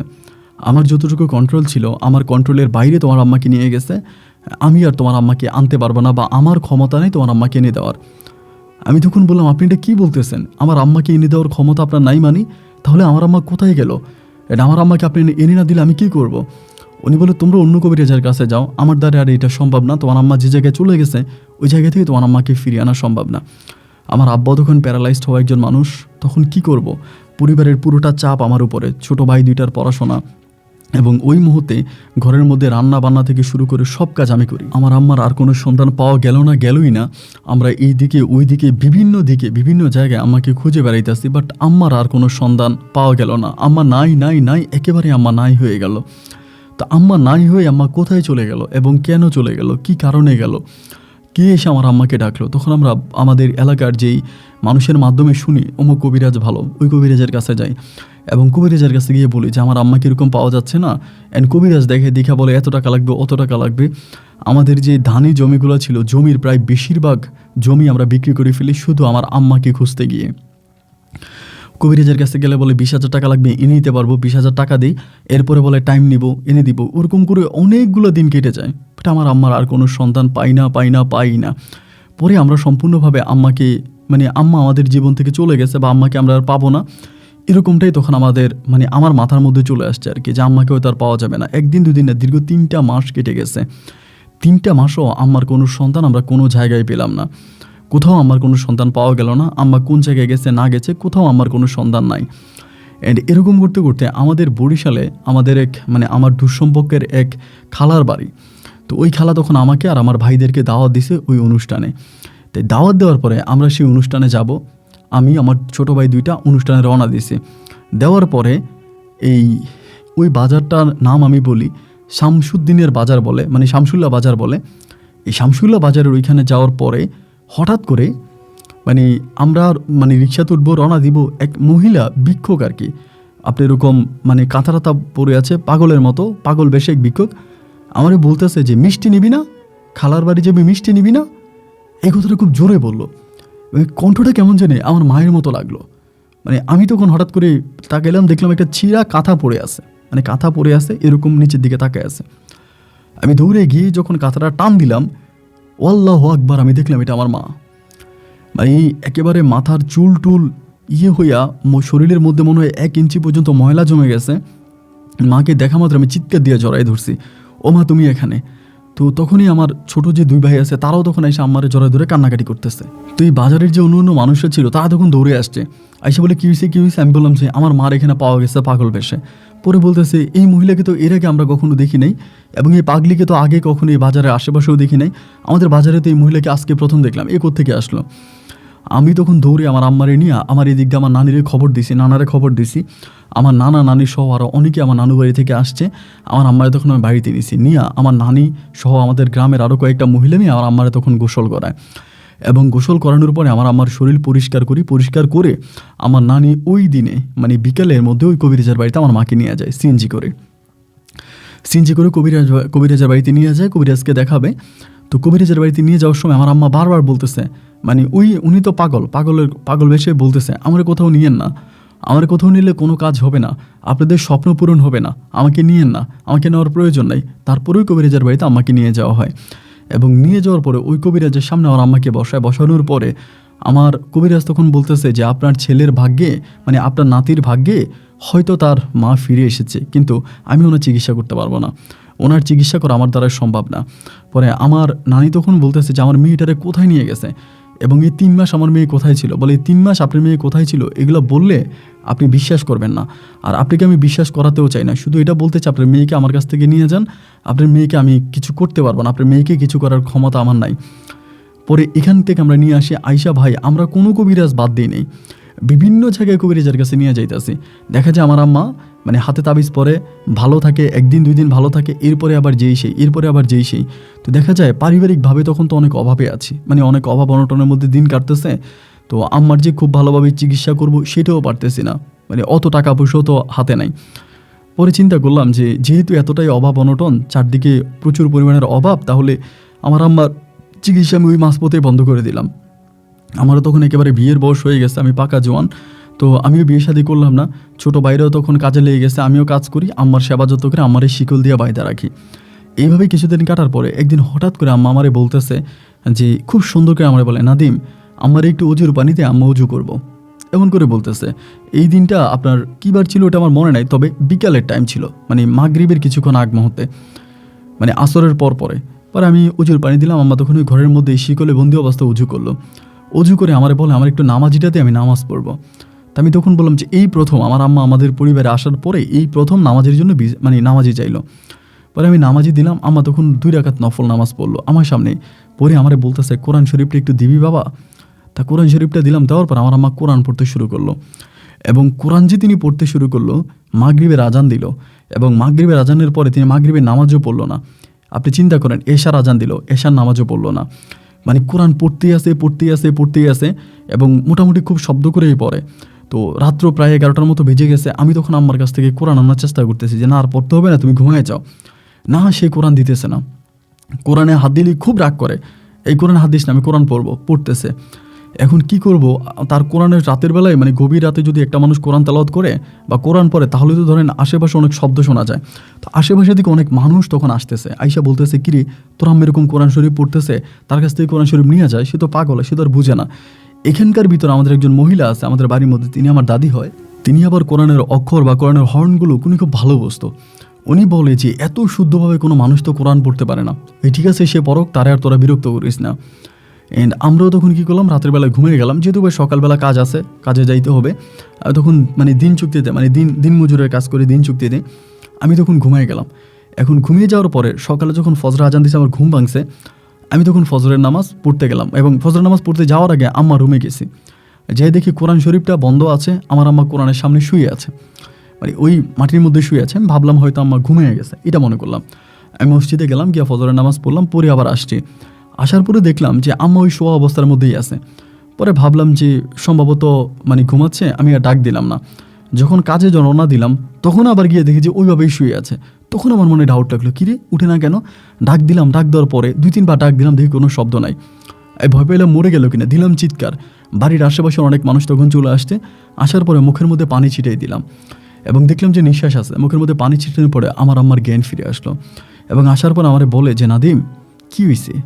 মানে মনে হয় যেন আমার আম্মা মানে এই যে অতীত জীবনে সে পাগল ছিল এবং বাড়ি থেকে পালায়ে গেল, তারে নিয়ে চলে গেল, 3 মাস তার কোনো খবর পাওয়া গেল না। এরপরে আসার পরে তার এই ঘটনাগুলো, তার জীবনে এত বড় স্টোরি ঘটে গেল, এর কোনো কিছুই তার মনে নাই। আমার বলে তোর আব্বা এরকম হয়েছে কবে? তোর আব্বা প্যারালাইজড হয়েছে কবে? আমার আব্বা প্যারালাইসিস হয়েছে বহু বছর আগে, কিন্তু উনি এখন বলে যে আব্বা কখন প্যারালাইজ হয়েছে উনি জানেই না। মানে ভালো হয়ে গেছে, মানে খুব ভালো হয়ে গেছে। তো যখন এরকম ভালো হয়ে গেল তখন মানে সবাই তখন বললো যে না তাই তো উনি ভালো, আলহামদুলিল্লাহ, আল্লাহ হয়তো আমাদের দিকে ফিরে তাকাইছে, আমার আম্মা ভালো হয়ে গেছে। আমরা ভাই বা আমরা সবাই মিলে খুব খুশি হলাম, আল্লাহ তাআলার কাছে শুকরিয়া আদায় করলাম যে আল্লাহ আমার মারে ভালো করে দিয়েছে। অ্যান্ড এরপরে আমার আম্মা ওই কোরআন তেলাওয়াত মানে কোরআন নিয়ে বসে সারা রাত কোরআন পড়ে, সারাদিন ঘুমায়, সারা রাত কোরআন পড়ে। এরকম করতে করতে আমাদের গ্রামের এক মহিলা, তার পেটের মধ্যে টিউমার হয়েছিল, মানে উনি খুব গরিব মানুষ আর কি, গরিবের মহিলা। অ্যান্ড টিউমার হয়েছে, তিনি কি মনে করে জানে আমার আম্মারে আইসা বলতেছে, আমার আম্মারে বলে যে একটু পানি পড়া দেন, এমনি বলতেছে একটু পানি পড়া দেন। আমার আম্মা তখন কী করলো, মহিলারা পানি পড়া দিল। যেই টিউমারটা অপারেশন না করলে তিনি মারা যাবে, মানে তিনি বাঁচবে না, তার পেটের মধ্যে টিউমার। আমার আম্মা পানি পড়া দেওয়ার পরে এই মহিলার পেটের টিউমার অটোমেটিক্যালি ভালো হয়ে গেছে। এরপরে ডাক্তারের কাছে নিয়ে যাওয়ার পরে ডাক্তার যখন আলট্রাসাউন্ড করে তার কোনো পেটের মধ্যে কোনো টিউমার নাই, মানে টোটালি মনে হয় পেট থেকে টিউমারটা অপারেশনবিহীন কেউ বের করে ফেলছে। এবং এই ঘটনাটার পরে আমাদের বাড়িতে মানুষের আনাগোনা বেড়ে গেল। এরপরে বিভিন্ন জায়গা থেকে মানুষ তখন পানি পড়া নিয়ে আসতেছে, মানে পানি নিয়ে আসতেছে পানিতে ফু দেওয়ার জন্য। আমার আম্মা তখন ফু দিচ্ছে, কেউ 10 টাকা কেউ 20 টাকা করে আমাদের পরিবারে দিয়ে যাচ্ছে। এবার আমার আম্মা পানিতে ফু দেয় এবং সেই পানি খেলে বিভিন্ন ধরনের রোগের সমাপ্তি পাওয়া যায়, বিভিন্ন ধরনের রোগের সমাধা হয়। ধরেন গরুতে দুধ দেয় না, ওই পানিটা নিয়ে যাওয়ার পরে গরুর গাটে ছিটাই দেয়, তা গরু দুধ দেয়। এরকমভাবে অনেক ধরনের ঘটনাগুলো ঘটে। এবং একটা পর্যায়ে যেহেতু আমি গরিব ছিলাম, মানে সত্যি কথা যেটা, যে লোকে বলো অভাবে স্বভাব নষ্ট, আমার পরিবারটা অনেক বড় একটা পরিবার, ধর্মীয় একটা পরিবার, কিন্তু তারপরেও অভাবে পড়ে আমার আম্মা যে কাজগুলো করতে শুরু করে ওই কাজে আমি তখন সাপোর্ট দিতে থাকি। কারণ মোটা অঙ্কে টাকা পাচ্ছি, চারদিক থেকে মানুষ টাকা পয়সা দিতেছে, দৌড়ে মানুষ আসতেছে, টাকা দিতেছে, আমাদের পাশে দাঁড়াচ্ছে। এবং এই কারণে আর মানা করলাম না, আমি তখন আমার আম্মার সাথে এই খাদেমের কাজ শুরু করলাম। টুপি পাঞ্জাবি পরে আমি সহ আমার বড় ছোট যে 2টা ভাই আছে, এই 2টা ভাই সহ আমার আম্মার তখন আমরা খাদেম হয়ে গেলাম। আম্মুর ওখানে তখন এত পরিমাণের মানুষ আসতো ভাই, মাঝে মাঝে থানা থেকে পুলিশ চলে আসতো, মানে মানুষের চাপ এত পরিমাণের ছিল যে মানুষ এত পরিমাণে লাইনে এসে দাঁড়াইতো, এত পরিমাণের ঝামেলা করতো, থানা থেকে পুলিশ এসে লাইন ঠিক করতো। এবং আমাদের এলাকার যে চেয়ারম্যান মেম্বার থেকে শুরু করে প্রত্যেকটা লোকে আমার আম্মার খুব ভক্ত হয়ে গেল। এবং আমাদের এলাকার চেয়ারম্যান যখন নির্বাচন করে, উনি আমার আম্মার কাছে আসার পরে আমার আম্মা ওনাকে বলতেছে তুমি পাস করবা। আমি বলে দিলাম তুমি পাস করবা, এবং এই কথা বলার পরে আমাদের চেয়ারম্যান পাস করে। কিন্তু উনি পাস করার কথা না, উনি একজন নতুন মানুষ দাঁড়াইছে। আগে আমাদের 3 টার্মের চেয়ারম্যান, মানে 15 বছরের যিনি চেয়ারম্যান ছিলেন, ওনাকে ফেল করায়, যার কোনো জনপ্রিয়তা নাই, মানুষ তারে খুবভাবে চিনেও না, ওই মানুষটা পাস করে গেল। এবং ওই চেয়ারম্যান পাস করার পরেই তিনি আমার আম্মার খুব বড় ভক্ত হয়ে গেল, মানে এক কথায় যেটা আমার আম্মার মুরিদ হয়ে গেল। আমার আম্মা যেটা বলে, আমার আম্মা যেটা করে, এটাই উনি করতেছে। আর ওভাবে আমার আব্বা কিন্তু প্যারালাইজড হয়ে ঘরে পড়ে আছে, আব্বা কিন্তু ওভাবেই পড়ে আছে। ছোট দুইটা ভাই, আমি তখন বড়, এরকম করে খাদেমের কাজ করতেছি। আমার আম্মা তখন করে কি, মাঝে মাঝে আমার উপরে জিন চালান করে। আর আম্মা তখন একদম সম্পূর্ণ ভালো হয়ে গেছে, মানে ওই যে রাত জেগে কোরআন তেলাওয়াত করতো এটাও বন্ধ করে দিয়েছে। তার ভিতরে কোনো রকমের মানে পাগলামির কোনো রকমের আশ নাই, অনেকটা চঞ্চল স্বভাবই হয়ে গেছে, অনেকটা চঞ্চল হয়ে গেছে এবং খুব ভালো, মানে খুব ভালো। তার ভিতরে কোনো রকমের রেশ নাই, কোনো কিছু নেই, মানে খুব ভালো প্রকৃতির একটা মানুষ হয়ে গেছে। মানে দেখলে মনে হয়েছে আমার আম্মা আসলে অনেকটা ভালো, নামাজ পড়তেছে এবং বিভিন্ন মানুষের রোগের চিকিৎসা করতেছে। এরকম করতে করতে তখন আমাদের পরিবারে একটু সুখের স্পন্দন দেখা দিল। তখন আমরা মোটামুটি অভাব অনটনগুলো কেটে আস্তে আস্তে করে ভালোর দিকে যেতে শুরু করলাম। তো আমার আম্মা যেহেতু আমার উপরে জিন চালান করতো, আমাকে দিয়ে জিনের অনেক কাজ করতো, অনেক তাবিজ তুমান করতো, এভাবে আমার আম্মা আমাকেই বেশি একটা ব্যবহার করতো। এমন করতে করতে আমাদের পাশের বাড়ির একটা মেয়ে, নাম হচ্ছে আফরিন। তো আমাদের যেহেতু ঘরে কোনো পুরুষ মানুষ ছিল না, দেখা যায় যে ঘরের মধ্যে আমরাই থাকতাম। এবং এই আফরিন মেয়েটার বিষয় একটু বলে রাখি, ওর নানু বাড়িতে থাকতো, ওর নানা নানি আছে এবং ওর মামারাও আছে, ওই বাড়িতেই থাকতো। তো মেয়েটা মাঝে মাঝে টুকিটাকি এই বাড়িতে ওই বাড়িতে গিয়ে কাজ করতো। মেয়েটা কিন্তু দেখতে অনেক সুন্দর ছিল। ওর বিয়ে মানে ওর মা মারা যায়, মানে বিয়ে হবার পরে ওর মা মারা যায় ও জন্মের পরে। তো এরপরে সৎমায়ের সাথে থাকতো, সৎমায়ের অত্যাচার নিতে পারতো না বলে ওর নানা নানি ওকে নিয়ে আসে। তো এখানেই ও বড় হয়, এটা ওর নানু বাড়ি। তো আফরিন মেয়েটা তখন মাঝে মাঝে আমাদের বাড়িতে আসতো, এসে আমাদেরকে রান্নাবান্না করে দিত। তো বিনিময়ে আমার মা ওকে টাকা দিত, ওকে টাকা দিত। সবসময় আসতো, এসে রাতে রান্নাবাড়ি করতো, দিনে রান্নাবাড়ি করতো, আমাদের ঘরেই থাকতো, আমাদের পুরো ঘর দর ও সব কিছু দেখাশোনা করতো। অ্যান্ড এরকম করতে করতে এই আফরিন মেয়েটার দিকে আমার কেমন জানি একটা ভালো লাগা কাজ করতে শুরু করে। জীবনের এই পর্যায়ে এসে কারো প্রতি আমার এক ধরনের ভালো লাগা কাজ করে, এবং যেটার সর্বোপরি রূপ হচ্ছে ভালো লাগা, হচ্ছে ভালোবাসা। এবং আমি এই বয়সে আমি তখন এই মেয়েটাকে ভালোবাসতে শুরু করি, এবং আমাদের রিলেশনটা খুব কম সময়ের মধ্যে হয়ে যায়। আফরিন আমাকে পছন্দ করে, আমিও তাকে পছন্দ করি, এবং আমাদের ওই পছন্দের মাঝে কোনো বাধা ছিল না। বাধা না থাকার কারণে আমার তখন ওর সাথে মোটামুটি একটা প্রেমের সম্পর্ক হয়। আমি সম্পর্কটা হওয়ার পরে আমি তখন আমার আফরিনের নানা নানিরে বললাম আর কি, যে আমি ওর বিয়ে করব, এখন আপনারা কি বলেন। ওর নানা নানি দুজনেই বললো, ওর নানা অনেক অসুস্থ আর কি, তা নানিটা মোটামুটি ভালো আছে। তিনি বললো যে আলহামদুলিল্লাহ, তুমি যদি আমার নাতিনটি বিয়ে করো, তাহলে আমার মা মরা নাতিনটা তার জীবনে একটা পথ খুঁজে পাবে। সে তো এই জীবনে অনেক কষ্ট পাইছে, এই কষ্টগুলো থেকে মুক্তি হয়ে একটা ভালো জীবনে সে যাবে, ঠিক আছে, আমি রাজি আছি। এবং আমি তখন এই বিষয়টা আমার মাকে জানাইলাম যে মা, আমি এমনভাবে আফরিনকে বিয়ে করতে চাই। এটা বলা মাত্রই আমার আম্মা তখন তেলে বেগুনে রেগে উঠল। আমাকে বলে, তুই যদি বিয়ে করিস তাহলে আমার কবিরেজি নষ্ট হয়ে যাবে, এটা আমাকে বলতেছে। আমি তখন বললাম যে এটা তুমি কি বলতেছো, আমি বিয়ে করলে তোমার কবিরেজি কেন নষ্ট হয়ে যাবে? আমার আম্মা বলে, সব কথা আমি তোকে বলতে পারবো না, সব কিছু তোকে বলা সম্ভব না, কিন্তু শুধু আমি এটাই বলবো যে তুই যদি বিয়ে করিস তাহলে তোর কবিরেজি নষ্ট হয়ে যাবে, আমার কবিরেজি নষ্ট হয়ে যাবে, তুই কখনো বিয়ে করতে পারবি না। আমি বললাম যে ও মা, এটা তুমি কি বলো, তাহলে কি আমি আমার জীবনে বিয়ে করব না? আমি কি সারা জীবন বিয়ে না করে থাকবো? এটা কোনো কথা বললা? আমার আম্মা বলে, আমি যা বলেছি তাই, আমার কথার বাইরে কথা বলে নিজের জীবনও বিপদ ডেকে আনিস না এবং আমাকেও বিপদে ফেলাইস না। আমি বললাম, তোমার কথাবার্তা তো আমি কোনো কিছুই লাইন গেট বুঝতে পারতেছি না, যে তুমি এগুলো কী বলতেছ। আমিও তো অবশ্যই বিয়ে করবো, আমি বিয়ে করবো না কেন? ওরে আমার ভালো লাগে এবং ও আমাদের ঘরে আসে, যে আমাদের সাথে একটা ভালো সম্পর্ক আছে, ওর যদি আমি বিয়ে করি, তাতে তোমার সমস্যা কি? আম্মু বলে, শুধু ওকে না, পৃথিবীর যে কোনো নারীকেই তুই বিয়ে করলে আমার কবিরেজি নষ্ট হয়ে যাবে, তুই বিয়ে করতে পারবি না। এখন আমি বিয়ে করলে আমার মায়ের কবিরেজি কেন নষ্ট হবে, এই জিনিসটা আমি আর বুঝতে পারলাম না। বুঝতে না পারার পরে আমি তখন এই জিনিসটা এখানে চুপ হয়ে গেলাম, আম্মার সাথে এই বিষয়টা নিয়ে কথা বাড়াইলাম না। যেহেতু আম্মা রাজি না, তো সেইহেতু এই বিষয় নিয়ে আমার সাথে কথা বলে তো কোনো লাভ নাই, এবং এই বিষয় নিয়ে যদি কথা বলতে যায় আম্মা আরও রেগে যাবে, আরও খেপে যাবে, আমার উপরেও আমাকে হয়তো গালাগালিও শুরু করতে পারে। এই জন্য আমি আর আম্মারে কিছু বললাম না, না বলে আমি বিষয়টা ওখানে ধামাচাপা দিলাম, চুপ হয়ে গেলাম। এবং চুপ হয়ে যাওয়ার পরে আমি চিন্তা করতেছি কী করা যায়। আমি বিয়ের কথা বললে আমার আম্মা রেগে যায়। ধরেন আমি যদি বলি যে আমি বিয়ে করব, আম্মু তখন প্রচণ্ড রকমের খেপে যায়, বিয়ে করবি বারবার ঘুরে ফিরে আমার আম্মা ওই একই কথা বলে, যে আমি যদি বিয়ে করি তাহলে আমার আম্মার কবিরেজি নষ্ট হয়ে যাবে, আমার আম্মার কবিরেজি বাঁচাতে হলে আমি বিয়ে করতে পারবো না। এখন কেন আমি বিয়ে করলে আমার আম্মার কবিরেজি নষ্ট হয়ে যাবে, আমি কেন বিয়ে করতে পারবো না, এর কোনো সঠিক ব্যাখ্যাও কিন্তু আমার আম্মা আমাকে দেয় না। এরকম করতে করতে চিন্তা করলাম, আমি আরফিনকে অনেক ভালোবাসি, ওরে ছাড়া আমি আর কোনো কিছু বুঝি না, পাগলের মতো ভালোবাসি। পরে আরফিনের দাদির সাথে আমি তখন নানির সাথে কথা বলি, যে নানি এই ঘটনা, আবার এই ঘটনাগুলোর মাঝে কিন্তু আরফিনের নানা মারা যায়। ওর নানা মারা যাওয়ার পরে ওর মামারা কিন্তু আবার ওর সাথে সম্পর্ক ভালো না, ওর মায়ের সাথে সম্পর্ক ভালো ছিল না, ওর সাথে সম্পর্ক ভালো না। পরে ওর নানাটা মারা যাওয়ার পরে ওর নানির কাছে ও তখন আসে, পরে আমিও নানিরে বললাম যে আপনি কোনো কিছু একটা করেন। উনি বলে যে না, তোমার মা যত বড় মাপের একজন কবিরাজ, তার সামনে গিয়ে আমি কোনো কিছু বলতে পারবো না। তার সামনে গিয়ে আমার কোনো কিছু আমার পক্ষ থেকে তারে মানে কোনো কিছু বলা সম্ভব না। তেমন করে যখন বলে আমি তখন চিন্তা করলাম তাইলে এখন আমি কি করব, মানে কি করতে পারি। এমন করতে করতে হঠাৎ করে মাথার মধ্যে একটা আইডিয়া আসলো, যেহেতু আমার মায়ের সব টাকাই আমার কাছে থাকতো, আমি যেহেতু খাদেম ছিলাম, দেখা যায় বেশিরভাগ টাকাই আমার কাছে থাকতো। পরে আমি চিন্তা করলাম যে আমি দেশের বাইরে চলে যাব, এটা তো আমার কোনো জীবন হতে পারে না।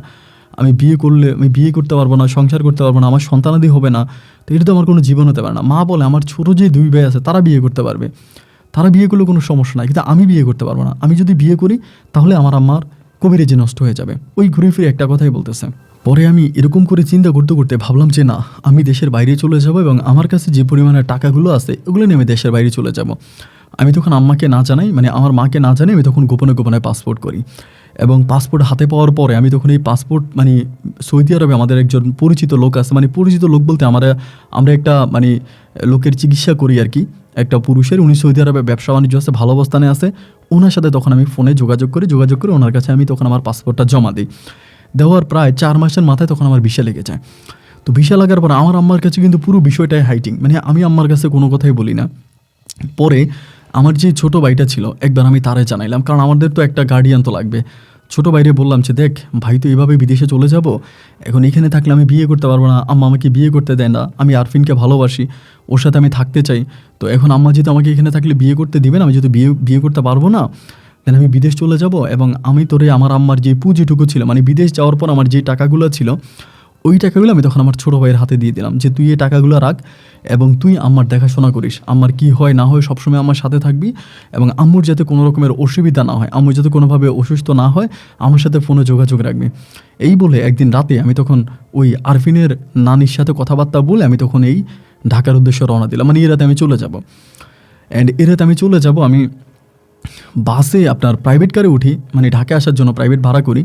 আমি প্রাইভেট কারের মধ্যে একটু ঘুমিয়ে যাই, আমি এবং আমাদের গ্রামের আরও 2জন লোক সাথে করে নিয়ে যাই। ঘুমিয়ে গেলে পরে আপন ভাই আমি ঘুমের মধ্যে স্বপ্নে দেখি আমার মা বলে তুই কাজটা ভালো করিস নাই, এই কাজটা তুই ভালো করিস নাই, তোর জীবনের সবচেয়ে ভয়ানক কাজটা তুই করলি। আম্মা এটাকে বলার পর আমার ঘুম ভেঙে যায়। ভাঙলে আমার পরে আমার সাথে যে 2টা লোক থাকে আমি তাদেরকে বলি যে ভাই আমি এরকম ভয়ানক একটা স্বপ্ন দেখেছি, আমার আম্মা আমাকে এটা বলতেছে। পরে বলে তুমি তো এগুলো নিয়ে চিন্তা করো, এগুলো নিয়ে ভাবো, এই জন্য সম্ভবত তুমি এটা স্বপ্নে দেখেছো, এটা কোনো বিষয় না, এগুলো ভুলে যাও। তো আমি তখন এটা ভুলে তখন এয়ারপোর্টে আসি। এয়ারপোর্টে আসার পর আমি তখন সৌদি আরবে খুব সুষ্ঠু সবলভাবে আলহামদুলিল্লাহ আমি সৌদি আরবে গিয়ে পৌঁছাই। এবং পৌঁছানোর পরে আমার আম্মার সাথে আমার কোনো যোগাযোগ নাই, কিন্তু সৌদি আরবে যাওয়ার পরে আমার ভাইরে আমার আম্মা খুব গালাগালি করে।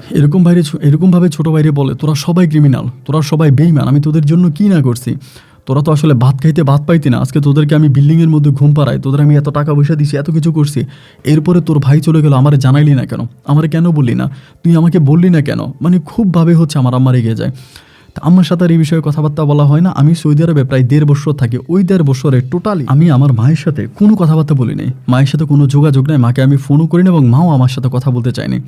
এবং 1.5 বছর পর আমি তখন আরফিনের ভিসাটা প্রসেস করি। আরফিনের ভিসাটা প্রসেস করে যে লোকটা আমাকে নিয়ে যায় উনি তখন আরফিনের ভিসাটা প্রসেস করে দেয়, এবং ভিসা প্রসেস হওয়ার পরে আমি তখন আরফিনকে সৌদি আরবে নিয়ে আসি। এবং সৌদি আরবে নিয়ে এসে যেদিন আমি সৌদি আরবের একজন হুজুর ডেকে আরফিনকে যেদিন আমি বিয়ে করি, ওই দিন নাকি আমার মায়ের প্রচুর পরিমাণে রক্ত বের হয়, শরীরের বিভিন্ন ছিদ্র দিয়ে বিভিন্ন জায়গা দিয়ে আমার আম্মা রক্ত বের হয়, আম্মাকে হসপিটালে পর্যন্ত ভর্তি করা লাগে। আমার আম্মা দীর্ঘ 21 দিন যাবৎ হসপিটালে ভর্তি থাকে। এবং কেন আমার শরীর থেকে এভাবে ব্লাড বেরোচ্ছে এর কোনো সঠিক ব্যাখ্যা কোনো ডাক্তার দিতে পারে না। আম্মুর কোনো রোগ হয় নাই, ডেঙ্গু কোনো রোগ নাই, কোনো কিছুই নাই, তাহলে এভাবে কেন আম্মুর শরীর থেকে রক্ত বেরোবে, ডাক্তাররা কোনো ব্যাখ্যা দিতে পারলো না। এবং সেখান থেকে আমার আম্মাকে তখন নিয়ে আসলো বাড়িতে। এবং বাড়িতে আনার পর আমার আম্মা শুধু বারবার আমার ছোটো ভাইকে একটা কথাই বলতো যে নাদিম আমার জীবন নষ্ট করে দিয়েছে, নাদিম আমাকে সর্বশান্ত করেছে, আমি নাদিমের ফাঁদে পড়ে আমার জীবন শেষ করছি, আজকে আমি রাস্তার ফকির হয়ে গেছি, আমি বাঁচতে পারবো না, নাদিম আমাকে শেষ করছে। এবং একইভাবে আমার আম্মা তখন ওই যে আরফিনের নানির সাথে প্রচুর পরিমাণে দুর্ব্যবহার করতো, অনেক খারাপ ব্যবহার করতো, যে তুই আমার নাতিনের মানে আমার নাতিরে আমার তোর নাতিনটা আমার ছেলের পিছনে লাগাই দিছিস, তুই একটা খারাপ মহিলা, একটা খারাপ মানে এটা বলতো আমার মানে ইয়েকে আরফিনের নানিকে, এই কথাগুলো বলতো। আমি এগুলো সহ্য করতাম। যাই হোক, আমি সৌদি আরবে পড়ে আছি আর বাড়ি যাই না। আস্তে আস্তে আমার আম্মা যে কবিরাজি করতো, কবিরাজির পেশাটা থেকে আম্মা আস্তে আস্তে করে সরে চলে আসতেছে। আমি এই পর্যন্ত আমি জানতে পারলাম না, মানে বুঝতে পারলাম না যে এই ঘটনাটা কেন ঘটলো। কেন আমি আরফিনকে বিদেশে আনার পরে, আরফিনকে বিয়ে করার পরে আমার আম্মার কেন রক্তবমি হলো এবং আম্মু কেন তার কবিরাজি পেশাটাকে আস্তে আস্তে করে ছেড়ে দিচ্ছে, কেন ছেড়ে দিচ্ছে আমি এটা বুঝতে পারতেছিলাম না। যাই হোক, এরকম করে আরফিনের সাথে থাকতেছে। আমার আম্মা তখন অনেক দিন পরে, মানে প্রায় 4 মাস পরে আরফিন তখন প্রেগনেন্ট হয়, মানে বেবি কনসেপ্ট করে। অ্যান্ড বেবি কনসেপ্ট করার পরে আমার মা তখন আমার সাথে কথা বলে, আজকে প্রায় 2 বছর পরে আমার ছোটো ভাইয়ের মোবাইল দিয়ে কথা বলে যে তুই এটা ভালো করছিস, আমি তখন আম্মুকে বলি যে আম্মু আমি কি বিয়ে করব না, আমার জীবনে কি কোনো স্বাদ আহ্লাদ নাই, আমি বিয়ে শাদী করবো না, আমি সংসার করবো না, এরকম করে আমার আম্মুরে বলতেছে। আম্মু তখন বলে আচ্ছা ঠিক আছে করছিস, ভালো কথা, ভালো থাক। এরকম করে আম্মু তখন কবিরাজি করে, কিন্তু খুব কম, হয়তো 2-1 রুগী আছে ওদেরকে দেখাশোনা করে, ওভাবে হচ্ছে বেটার কোনো কিছু করে না। এমন করতে করতে আমার একটা কন্যার সন্তান হয় সৌদি আরবে। আমার মেয়েটা হয়, পরে ভিডিও কল দিয়ে আমার আম্মা আমার মেয়ে দেখে, মেয়ে দেখে আম্মা খুব কান্নাকাটি করে যে তোর মেয়েটার আমার খুব ভালো লাগছে, আমি তোর মেয়েটার অনেক ভালোবাসি। এবং এরই মাঝে যে আরফিনের দাদি ছিল, আরফিনের নানি ছিল, নানিও কিন্তু মারা গেছে। আরফিনের নানি মারা যাওয়ার কিছুদিন পরে আমার এই মেয়েটা হয়। পরে ও কান্নাকাটি করে, আমার আম্মা খুব কান্নাকাটি করে, ওরে বাড়িতে আন, ওরে ঘরে আন। পরে আমি বললাম যে ঠিক আছে চলো, আম্মা যেহেতু এরকমই করতেছে আমার আম্মার একটু আমার মেয়েটারে দেখাই আনি। আমার মেয়েটার বয়স তখন প্রায় 1 থেকে 1.5 বছরের কাছাকাছি। ওই মুহূর্তে আমি তখন সৌদি আরব থেকে আমার বউকে নিয়ে দেশে আসি, এবং দেশে আসার পরে আমার মা আমার বাচ্চাকে নিয়ে মানে খুব আনন্দ ফুর্তি করতেছে, অনেক মজা করতেছে, বাচ্চাকে নিয়ে খুব এখানে যাচ্ছে ওইখানে যাচ্ছে। তার কাছে যে রুগীগুলো আসতেছে ঠিকমতো রুগীর চিকিৎসা আমার আম্মা করে না, মানে আমার মেয়েটারে কোলে পায় আমার আম্মা এত আনন্দিত। তো আমরা 3 মাসের ছুটিতে গেছিলাম, এবং 3 মাস পর আমি তখন চলে আসবো। যখন চলে আসবো আমার মা তখন মানে আমার বউরে আর আমার বাচ্চারা আনতে দিবে না। আমি তখন বললাম যে মা এটা কোনো কথা হইলো, যে এটা তুমি কী ধরনের কথা বলতেছো যে আমি ওরে নিয়ে যাবো না? আমার আম্মা বলে যে না, আমি আমার নাতিনরে দিব না, তুই বউ নিয়ে যা, প্রয়োজনে তোর বউ নিয়ে যা, আমি নাতিনরে দিব না। মানে কোনোভাবে আমার মায়ের কাছ থেকে আমার মেয়েটা তখন আনা যাচ্ছিল না। তো যখন এরকমটাই আম্মা করতেছে, পরে আমার ছোটো ভাই তখন বিয়ে করে, আমার ছোটো ভাইয়ের বউ সবাই বলে আম্মা যেখানে এরকম পাগলামি করে তাহলে ভাবিরে দেশে রাইখা যান। তো আমার কথা হচ্ছে যে আরফিন তো বিদেশে আইসেও তেমন কিছু করে না, ঘরের মধ্যেই থাকে। তো আমার আম্মার সাথে থাকলে যদি আমার আম্মা একটু কমফোর্ট ফিল করে, আমার আম্মার যদি ভালো লাগে তাহলে থাকুক না দেশে। আমি তো আম্মাকে অনেক কষ্ট দিয়েছে, আমার জন্য আম্মা অনেক কষ্ট পাইছে। পরে আরফিনকে আর আমার বাচ্চাটারে দেশে রেখা আমি তখন চলে আসি বিদেশে এসে আগের মতো থাকতেছি। এইভাবে আমি আমার বউর সাথে কথাবার্তা বলি, বউর সাথে আমার সম্পর্কটা মোটামুটি প্রায় অনেকটাই ভালো, একটা ক্লোজিং ভালো একটা সম্পর্ক। এরকম করতে করতে হঠাৎ করে আমার ছোটো ভাইয়ের বউয়ের মুখে শুনতে পারি যে আমার বউ আরফিনের সাথে আমাদের এলাকার এক ছেলে নাম হচ্ছে শাফিন, ওই শাফিনের নাকি এক ধরনের খারাপ সম্পর্ক তৈরি হয়েছে, মানে ওরা নাকি দুজনকে পছন্দ করে, বা এক কথা বলতে গেলে ওদের মাঝে অবৈধ সম্পর্ক হয়েছে। তো শাফিন যে ছেলেটা আছে ও আমাদের পার্শ্ববর্তী ঘরেরই আছে, ওই এমনি আপনার এলাকাতে ওর ব্যবসা বাণিজ্য আছে, দোকানপাট আছে, ব্যবসা বাণিজ্য করে, ছেলে বয়স আমার থেকেও ছোট। এরকম একটা খবর আমি তখন পাইলাম, এবং পাওয়ার পরে মানে এটা সত্যতা যাচাই করার জন্য আমি চেষ্টা করলাম, এবং আমি সত্যতা খুঁজেও পাইলাম যে হ্যাঁ আমার বউ শাফিনের সাথে এক ধরনের একটা সম্পর্ক জড়াই গেছে, বা এক ধরনের একটা সম্পর্ক আছে।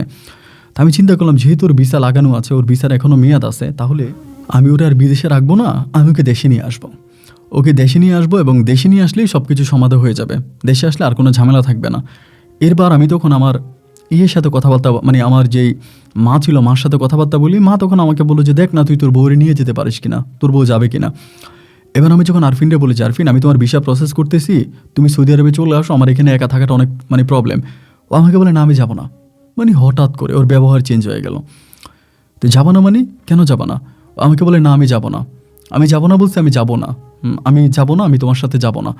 তো কেন যাবা না? তুমি কি বলো? আমি তোমাকে ভালোবেসে বিয়ে করছি, আমাদের এত ফাইটিং, এত যুদ্ধ, এত মারামারি, এত কিছু হওয়ার পরে আমি তোমার আমার ঘরের বউ বানাইলাম, এখন তুমি এগুলো কী বলতেছো যে তুমি যাইবা না, তুমি আসবা না, এটা কোনো কথা? তুমি চলে আসো। ও বলে যে না আমি যেটা বলছি সেটাই, আমি তোমার কাছে যাব না। এটুকুনের মধ্যে ধরেন আপনার মানে ওর সাথে আমার কথা শেষ। এবং এভাবে আমি ওর সাথে রাগ করে দীর্ঘদিন কথা বলি না। একদিন হঠাৎ করে জানতে পারলাম যে আরফিনকে আর মানে খুঁজে পাওয়া যাচ্ছে না। আমার যে মেয়েটা আছে, আমার মেয়েটাকে নিয়ে ও যে শাফিন নামের যে ছেলেটা ছিল আমাদের এলাকার, ওই ছেলের সাথে পালিয়ে গেছে, মানে ওই ছেলের সাথে ভাইগে গেছে। এটা জানার পরে আমি তখন এত কষ্ট পাই, অ্যান্ড আমি প্রায় মাসখানিক খাওয়া দাওয়া করি নাই, ঘুমাই নাই, এমন একটা অবস্থা আমার হয়ে গেছিল। মানসিকভাবে অনেকটা অসুস্থ হয়ে পড়ি, এবং খুবভাবে দুর্বল হয়ে পড়ি। আমি খাওয়া দাওয়া করি না, ঘুমাই না, এবং একটা সময় তারা তখন আবারও ফিরে আসে। আমাদের এলাকাতে একটা বাজার ভাড়া করে, বাজারে একটা দোকান নেয়, মানে করে রুম ভাড়া করে। রুম ভাড়া করার পর আমার বউ আরফিন এবং শাফিন তখন একভাবে আমার মেয়েটাকে নিয়ে থাকতে শুরু করে। আমার অবস্থা তখন সৌদি আরবে এতটাই খারাপ হলো যে মানে আমার আশেপাশের মানুষগুলো আমাকে দেখলে কান্নাকাটি করতো যে তোর অবস্থাটা এরকম হয়ে গেল। সবাই কান্নাকাটি করতো এবং সবাই আমার আম্মার সাথে কথা বলতো যে নাদিমের অবস্থা খারাপ, নাদিম বাঁচবে না, এটা সেটা। আমার আম্মা তখন করলো কি, এই আরফিনের সাথে যোগাযোগ করতে শুরু করে এবং যোগাযোগ করিয়ে কেমনে আমি জানি আমার আম্মা শাফিনের কাছ থেকে আরফিনকে আবারও নিয়ে আসে। এবং আরফিনকে নিয়ে আসার পরে আমার ভাই তখন আমার ফোন দিয়ে বলে, ভাবি তো বাড়ি আসছে বাচ্চা নিয়ে, আপনি তাড়াতাড়ি দেশে আসেন। মানে ও বাড়ি আসছে এটা শোনার পর আমার মনে হয় আমার কলিজাটা আমি ফিরে পাইছি, আমার হারানো জীবন মনে আমি ফিরে পাইছি, মানে মৃত্যুর কোল থেকে মনে হয় ফিরে আসছে। আমি তখন দৌড়ে তাড়াতাড়ি টিকিট কেটে এবং দেশে আমি আসি, ইমিডিয়েটলি দেশে চলে আসি। দেশে আসার পরে আমি ওর জড়াই ধরে কান্নাকাটি করি যে এটা তুমি কেন করলা। মানে খুবভাবে তাকে ভালোবাসি এবং ভালোবাসতে এমনভাবে তাকে আমি ভালোবাসতে শুরু করি যে ও আমার দেহের অক্সিজেন হয়ে যায়। কিন্তু ও জানি ওই মুহূর্তটাতে কেমন করে একটু চুপ হয়ে যায়, আমার সাথে খুব বেশি একটা কথা বলে না, আমি কোনো একটা প্রশ্ন করলে উত্তর দিতে চায় না, মানে মানসিকভাবে প্রায় অনেকটা ভেঙে পড়ে। মনে হলো যেন তার ভিতর অনেকটা চাপ গেছে। তো আমার ভাইয়ের বউয়েরা, আমার আম্মা বুঝায় যে যেহেতু ওইরকম একটা ঘটনা ঘটছে, একটা ছেলের সাথে পালায়ে গেছে আবার ফিরে আসছে, তাই সব কিছু মিলে হয়তো মানসিকভাবে একটু ভেঙে পড়ছে, ঠিক হয়ে যাবে। তো আমি ভাবলাম যে হয়তোবা ঠিক হয়ে যাবে। এই হয়তোবা ঠিক হয়ে যাওয়ার মধ্যেই পরে আমি বললাম যে আমি ওরা আবার বিদেশ নিয়ে যাবো, মানে আমার টার্গেট আমি সৌদি আরবে নিলে ঠিক হয়ে যাবে। আমার আম্মা আবারও বাধা হয়ে দাঁড়াইলো। আম্মা বলতেছে ও একটা এরকম একটা ঘটনা ঘটায় আসছে, এই মুহূর্তকে বিদেশে নেওয়াটা ঠিক হবে না, ওরা তুই বিদেশ নিয়ে যাইস না, যেমনি আছে এমনি থাকতে দে, কয়েকদিন থাকুক ঠিক হোক, এরপরে নিয়ে যাইস। আম্মার দিকে তাকে পরে আমি আর আরফিনটাই বিদেশে আনলাম না, বিদেশে নাই না, আমি তখন দেশে রেখে আমি তখন চলে আসছি। এই আরফিন আবারও নাকি ওই ছেলের সাথে, মানে শাফিনের সাথে আবারও ফোনে কথাবার্তা বলে, এরকম অনেক কথাবার্তা অনেক কিছু আমি শুনতেছি। আমার আম্মার সাথে তখন আমার বউয়ের আরফিনের খুব ঝামেলা হইতো, অনেক ঝামেলা হইতো এইসব বিষয় নিয়ে। একটা পর যে আমার বউয়ের প্রতি আমার কেমন জানি অনাস্থা চলে আসছে, যে ওর জন্য আমি এত কিছু করলাম, আমার মায়ের মনে কষ্ট দিলাম, এত কিছু করার পরও যেহেতু এরকম করতেছে, আমি ওর মতো মেয়ের সাথে আর থাকবো না। এই বলে আমি প্রায় 15 দিনের মতো ওর সাথে কোনো যোগাযোগ করি নাই, কোনো কথা বলি নাই। 15 দিনের মাথায় একদিন গভীর রাতে, বাংলাদেশ সময় তখন রাত প্রায় আপনার 12টা থেকে 12:30 বাজে, ওই মুহূর্তে আমার মা তখন আমার ফোন দিয়া বলতেছে, বাবারে সর্বনাশ হয়ে গেছে। কী হয়েছে সর্বনাশ? বলে তোর বউ ফাঁসি দিছে। মানে এটা শুনে মনে হয় আমি আসমান থেকে বসছি যে আম্মা এটা তুমি কী বলো? আমার আম্মা বলে যে ও তো ফাঁসি দিছে, এখন কি করব, আমরা তো লাশ নামাইছি, এখন লাশ নামাইয়া রাখছি, আমি তো বুঝতে পারতেছি না কী করব। আমি তখন মানে জায়গার মধ্যে মানে অজ্ঞান হয়ে যাওয়ার মতো অবস্থা। আমি তখন বলি, মা এটা তুমি কী শোনাইলে আমারে? আম্মা বলে এখন যদি আমি লাশ নিয়ে অপেক্ষা করি তাহলে সকালবেলা হয়তো পুলিশ আসবে, ও লাশটারে নিয়ে যাবে, কাটবে, ছিঁড়বে, অনেক কিছু করবে, এখন আমি কি করব? নাকি তোর চাচা যেটা এলাকার লোকজন কিছু আছে তাদেরকে নিয়ে তারা দাফন করে দিব, তুই কি বলিস? আমি তখন বললাম যে মা কী করবা তুমি, আমি তো বুঝতে পারতেছি না। মানে আমি তখন কান্নাকাটি করতেছি যে আমার হাত পা তখন সব ঠান্ডা হয়ে গেছে, যে এটা আমি কী শুনলাম, যারা আমি এত ভালোবাসি ওই আমার এইভাবে ছেড়ে চলে যাবে, এটা তো হতে পারে না। একটা ছেলের সাথে পালাইয়ে গেছে, দীর্ঘদিন ওই ছেলের সাথে ছিল এবং থাকার পরও আমি তারে নিয়ে আসছি, এরপরে ও কেন এরকমটা করবে, এটা তো হতে পারে না। আমি কান্নাকাটি করি। পরে আমার মা আমারে বুঝে, আমার ভাই আমারে বুঝায় যে ভাইয়া এখন যদি লাশটা আমরা দাফন না করে ফেলি রাতের মধ্যে দাফন করে ফেললে ঝামেলাটা মুক্ত, আর যদি পুলিশকে জানাই বা পুলিশ আসে তাইলে লাশটারে কাটবে, ছিঁড়বে, অনেক ঝামেলা হবে। পরে আমি চিন্তা করলাম যে আমাদের এলাকার যেহেতু গণ্যমান্য কয়েকজন লোক আছে, তারা সবাই সিদ্ধান্ত নিলে যদি পরবর্তীতে পুলিশে কোনো ঝামেলা হয় আমরা সবাই মিলে এটা সমাধা করব। মেয়েটারে আর কাটাছিড়া দরকার নাই, আমরা ফজরের নামাজ পড়ে ওরে দাফন করে দিব। তা আমিও তখন চুপ করে রইলাম। তারা ফজরের নামাজ পড়লো এবং ফজরের নামাজ পড়ে এসে কোনো করলো না, জানাজা করলো না। কারণ জানাজা করলো না এই কারণে, যেহেতু ওভাবে মারা গেছে, আর আমাদের এলাকাতে যে কোনো মানুষ আত্মহত্যা করে মারা গেলে তার জানাজা হয় না, এটা আমাদের এলাকার একটা নিয়ম আর কি। তো জানাজাবিহীন তখন আমার বউকে দাফন করে দেওয়া হয় সূর্য ওঠার আগে। তখন আমি 2টা সপ্তাহের মতো প্রচুর কান্নাকাটি করি, মানে প্রচণ্ড রকমের কান্নাকাটি করি। 2 সপ্তাহ পরে আমি তখন দেশে আসি এসে ওর মেয়েটারে আমি ধরি এবং ওর কবরের কাছে আমি প্রচণ্ড রকমের কান্নাকাটি করি। তো এইভাবে কয়েকটা দিন থাকার পরে আমার ছোটো ভাইয়ের বউ, মানে আমার মেজো যে ভাইটা, ওই ভাইয়ের বউ আমার বলতেছে, ভাইয়া মানে কয়েকদিন বাড়িতে থাকি, মানে আমার চলে আসছে, আমি একবারেই চলে আসছি, আমি আর যাবো না বিদেশে, আর যাবো না, প্রয়োজনে অন্যভাবে বিয়ে শাদী করে দেশে আমি থেকে যাবো, আমার বাচ্চাটাকে নিয়ে আমি আর বিদেশ যাবো না, ওরকম একটা পরিকল্পনা করছি। আমার ছোটো ভাইয়ের বউটা আমার বলতেছে, ভাইয়া আপনি আম্মারে যতটা বিশ্বাস করছেন, আম্মা আসলে আপনার ঠিক ততটাই ক্ষতি করছে। আম্মা মূলত এই আরফিন ভাবিকে মারিয়ে ফেলছে। আম্মা আরফিন ভাবিরে মাইরা এরপরে লাশ ঝুলিয়ে রাখছে। লাশ ঝুলিয়ে রেখা আত্মহত্যার একটা নাটক করছে। আত্মহত্যার নাটকটা কইরা ভাবিরে রাতের মধ্যে মাটি দিয়ে দিছে, যাতে সকালবেলা ভাবির কোনো পোস্টমর্টেম না হয়। যদি পোস্টমর্টেম হয় তাহলে তো আম্মা ধরা খেয়ে যাবে। আমি তখন বললাম, তুমি এটা কী বললা? এবং একইভাবে ওর কথা শোনার পরে আমি দেখলাম, পরে ও আমার আরও বুঝাইলো যে ভাইয়া আপনি কি জানেন নাহলে ভাবি কেন মারা গেল, মানে ভাবি যে মারা গেল, ভাবি তো আত্মহত্যা করার কোনো প্রশ্নই আসে না। আর ভাবির কারণেই কিন্তু আম্মার এই কবিরাজি ব্যবসাটা বন্ধ হয়েছে, ভাবির কারণে কিন্তু আম্মার অনেক ক্ষতি হয়েছে। আম্মা যদিও উপর দিয়ে ভাবিকে ভালোবাসতো বা ভালোবাসা দেখাইতো, কিন্তু ভিতর থেকে আম্মা কখনোই ভাবিকে মানতে পারে নাই। আম্মা সবসময় ভাবিকে মেরে ফেলার জন্য বা ভাবির কাছ থেকে মানে ভাবির ক্ষতি করার জন্য আম্মা সবসময় উৎপেতে থাকতো, এমন একটা অবস্থা।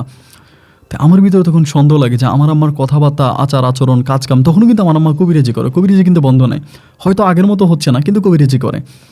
পরে আমি চিন্তা করলাম যে আসলেই কিন্তু আমার ছোটো ভাইয়ের বউ যেটা বলছে কথাটা একেবারে মিথ্যাও না, আমার আম্মাই সম্ভবত আমার বউকে মেরে ফেলছে। এরকম করে সময়গুলো কাটতে কাটতে একটা পর্যায়ে আমার মায়ের সাথে আমার মানে ঝগড়া লেগে যেত, মানে ছোটোখাটো বিষয়ে আম্মার সাথে আমার ঝগড়া লেগে যেত। ওই যে আমার ছোটো ভাইয়ের বউ কান পড়া দিছে, এবং ঝগড়া লাগার পরে একটা পর্যায়ে আমি ঠাস করে থানাতে গিয়ে আমার মার নামে আমি তখন মামলা করে দিই। মানে মামলা করে দিই যে আমার মা আমার বউকে মাইরে ফেলছে, এবং মাইরে ফেলে রাতের অন্ধকারে আমার বউকে দাফন করে দিছে। মামলাটা করার পরে তখন পুলিশ আসে, মানে থানা থেকে পুলিশ আসে, এসে তখন তারা লাশ উঠাবে, লাশ ময়নাতদন্ত করবে, এবং এরপরে এটার মধ্যে কি হয়েছে বা কিভাবে মারা গেছে এই জিনিসগুলো তখন তারা খুঁজে বের করবে। এই করার জন্য আমার আম্মা তখন আসে, আম্মা ঘরের মধ্যে আছে। আমি আর মায়ের সাথে কথা বলি না, আমি তখন এলাকার লোকজনকে নিয়ে তখন আমি কবর খুঁড়ি। কিন্তু ভাই যখন আমি কবর খোঁড়ার পরে যেটা দেখতে পাই যে কবরের মধ্যে কোনো লাশ নাই, কবরের মধ্যে কোনো লাশও নাই, এবং ওই লাশের কোনো হাড্ডি মাড্ডি এবং যেই সাদা কাপড় পেঁচিয়ে আমার বউকে দাফন করা হয়েছিল ওই সাদা কাপড়টাও নাই। আমি তখন অবাক হয়ে গেলাম যে কী ব্যাপার, আমার বউয়ের লাশ গেল কোথায়? আমি তখন বললাম যে লাশ গুম করে ফেলছে। আমার আম্মারে বললাম যে মানে পুলিশকে বললাম যে আমার আম্মা লাশ গুম করে ফেলছে, অবশ্যই লোক দিয়ে কবর থেকে লাশ সরাই ফেলছে। আমার আম্মা তখন ওইটা বলতেছে যে ওর বউ আরফিন তো মরে নাই, কবরস্থানেই বলে মরে নাই। পুলিশকে বলতেছে ওর বউ আরফিন মরে নাই, ওর বউ আরফিন বেঁচে আছে। তখন যারা আমার বউকে দাফন করছে এরা সবাই বলে, এই আপনার কি মাথা খারাপ হয়ে গেছে নাকি, আপনি এগুলো কী বলেন? আমরা সবাই মিলে ফজরের নামাজের পরে ওর বউকে আমরা দাফন করছি, সাদা কাপড়ে আমরা পেঁচাইছি, আমরা সাদা কাপড়ে পেঁচিয়ে ওনাকে দাফন করছি, আমরা দাফনের কাজ সম্পূর্ণ করলাম, আর আপনি এখন বলতেছেন যে ও মারাই যায় নাই? এগুলো কি বলতেছেন? আপনার তো মাথা নষ্ট হয়ে গেছে, আপনার তো মাথা ঠিক নাই। আমার আম্মা বলে ওর বউ মরে নাই, ওর বউ বেঁচে আছে। তখন সবার মাথার তখন ভাঁজ পড়ে, যেটা কি বলে, গ্রামের যে গণ্যমান্য লোকেরা আছে এরা সবাই বলে যে আমরা নিজেরা ফজরের নামাজ পড়ে মানে ওকে দাফন করছি, এবং দাফন করার পরে এখন বলতেছে ও মারা যায় নাই। পুলিশ তখন বলে এই মহিলা বন্ডামি করতেছে, মানে আমার মাকে বলে যে মহিলা বন্ডামি করতেছে, থানার মধ্যে নিয়ে উত্তম মধ্যম কয়টা দিলে মহিলার বন্ডামি বন্ধ হয়ে যাইব। এই বলে পুলিশ তখন আমার আম্মাকে ধরে নেয়। ধরে নিয়ে যাওয়ার পরে আমার ছোটো ভাই এবং আমার বউ ওরা সবাই কিন্তু তখন মায়ের পক্ষে চলে যায়। মানে ওরা চায় না যে আমি মায়ের নামে মামলা করি, ওর যদিও আমার কাছে কিছু সত্য কথা বলে দিছে, কিন্তু মায়ের নামে মামলা করি এটা ওরা মেনে নিতে পারে না। ওরা তখন মায়ের পক্ষে যায় এবং থানা থেকে মাকে ছুটে আনার জন্য চেষ্টা করে। পুলিশ একটা কথাই বলে, লাশ কোথায় নিছে বা লাশ কোথায় লুকাইছে এটা আমার আম্মাকে বলতে হবে, এবং এটা যদি আমার আম্মা না বলে তাহলে আমার আম্মা রিমান্ডে দেওয়া হবে। আমার রিমান্ডও মঞ্জুর করা হলো, আমার রিমান্ডেও হলো, এবং রিমান্ডেও আম্মা একই কথা বলতেছে যে আমার বউ মারা যায় না, আমার বউ বেঁচে আছে। এইভাবে আমার আম্মা প্রায় 2 মাসের মতো জেলে থাকে, এবং 2 মাস জেলে থাকার পরে একদিন ফজরের টাইমে, মানে ফজরের কিছুক্ষণ আগে, আল্লাহু আকবার, ফজরের কিছুক্ষণ আগে হঠাৎ করে একদিন আমার বউ আমাদের ঘরের দরজায় এসে আমার ডাকতেছে, আমার আম্মার নাম ধরে ডাকতেছে, আমার আম্মাকে ডাকতেছে, আমার ছোটো ভাইকে ডাকতেছে, ছোটো বোনকে, ছোটো ভাইয়ের বউকে ডাকতেছে, এরকম করে ডাকতেছে। আমার হঠাৎ করে ঘুমটা ভেঙে যায়। ঘুম ভেঙে যাওয়ার পর আমি দরজা খুলে দেখি, আল্লাহু আকবার, আমার আল্লাহ সাক্ষী, আমার বউ আমার সামনে দাঁড়ায় আছে। এটা দেখার পরে আমার মনে হয় অজ্ঞান হয়ে যাব। আমি কি মানুষ দেখতেছি না জিন দেখতেছি আমি বুঝতে পারতেছিলাম না। আমি তখন দোয়া পড়তে শুরু করি, নিজে ফু দিতে শুরু করি। ও আমারে বলে, তুমি এরকম করতেছো কেন? তুমি আমারে নিয়ে যাও, আমার ঘরে নিয়ে যাও, আমার শরীরটা অনেক দুর্বল, আমি হাঁটতে পারি না। আমি ওইখানে ওরে জড়াই ধরে একটা চিৎকার দিছি। চিৎকারের সাথে সাথে আমার ভাইয়ের বউ, আশেপাশের ঘরে যারা আছে তারা সবাই চলে আসছে, এবং সেখানে একজন বয়স্ক লোক ছিল যিনি আমার বউয়ের লাশটা কবরে নামাইছে। মানে 2 জন লোক ছিল, এর মাঝে একজন যে বয়স্ক লোক ছিল উনি ওই জায়গার ভিতরে, মানে এই দৃশ্যটা দেখুন জায়গায় জ্ঞান হারিয়ে ফেলে যে এটা কি। আস্তে আস্তে সূর্যালো উঠতে শুরু করে। আমি তখন বলি যে তুমি কোথায় ছিল? ও বলে আমি কোথায় ছিলাম আমি জানি না, আমি শুধু এটাই জানি রাতের বেলা আমি ঘুমাইছি, এবং ঘুম থেকে উঠে, মানে ঘুম ভাঙার পর আমার জীবনে কী ঘটছে আমি জানি না, বাট আমি এখন থেকে যে আমি এই জায়গায় হাঁটতেছি বা আমি এই জায়গায় আসি, আমার কোনো কিছু মনে নেই। দীর্ঘ অনেকগুলো মাস, আমার মেয়েটা কোথায়? আমার মেয়েটার আমার কাছে দাও। তো মেয়েটারা কোলে নিল, মেয়েটার কোলে নিয়ে ও কান্না করতেছে। যারা আমার বউকে দাফন করছে আমি সবাইকে বললাম, আপনারা বলে আমরা নিজের চোখে দেখছি এবং নিজের চোখে দেখছি যে তোমার বউ মারা গেছে, আমরা তোমার মা লাশ নিচে নামায় রাখছে, আমরা সবাই মিলে ধরে তোমার বউয়ের লাশ দাফন করছি, তোমার বউয়ের লাশ আমরা দাফন করছি। আর এখন তোমার বউ কোত্থেকে আসলো? এটা তো প্রশ্নই আসে না। কবরেও তোমার বউয়ের লাশ পাওয়া যায়নি। যাই হোক, গ্রামের মানুষের কথা মনে মানে আমার ভাই বলতেছে, ভাইয়া ভাবিরি যেহেতু পাইছেন, যেভাবেই পাইছেন আম্মারে তাহলে জেল থেকে আনেন। আম্মা কেন জেলে থাকবে? আপনার বউকে তো আপনি পাইছেন, আমাকে নিয়ে আসেন। পরে আমি থানাতে যোগাযোগ করি, থানাতে যোগাযোগ করে আম্মাকে তখন বের করে আনি এবং আম্মাকে বের করে আনার পরে আম্মা যিনি একটু কেমন হয়ে যায়। আমার বউ আমার মায়ের পা ধরে যে আম্মা আমাকে মাফ করে দেন, যারা আমার বউকে কবর দিয়েছে, আমার বউর কবরে যারা ছিল, যারা বউ মানে লাশ কবরে নামাইছে, ওরা সবাই মানে বেকুব হয়ে যাচ্ছে। এটা কীভাবে সম্ভব? যে লাশটা আমরা দেখলাম, যে লাশটা আমরা কবরে নামাইলাম, সেই লাশ কেন আবার কী করে আবার এত মাস পরে কীভাবে আসে? কেউ তখন বিষয়টা বুঝতে পারলো না।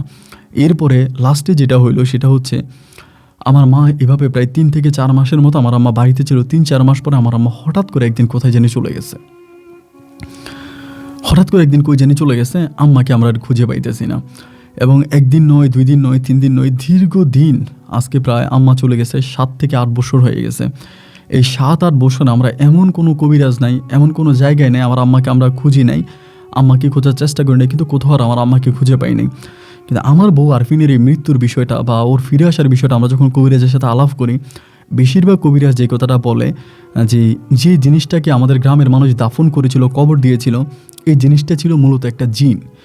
মানে কালো জাদু করে একটা জিনকে ওভাবে শোয়াই রাখা হয়েছে আমার বউয়ের রূপে, এবং ওই জিনিসটাকে কবরে নামানো হয়েছে। ওইটাই সবাই দেখছে।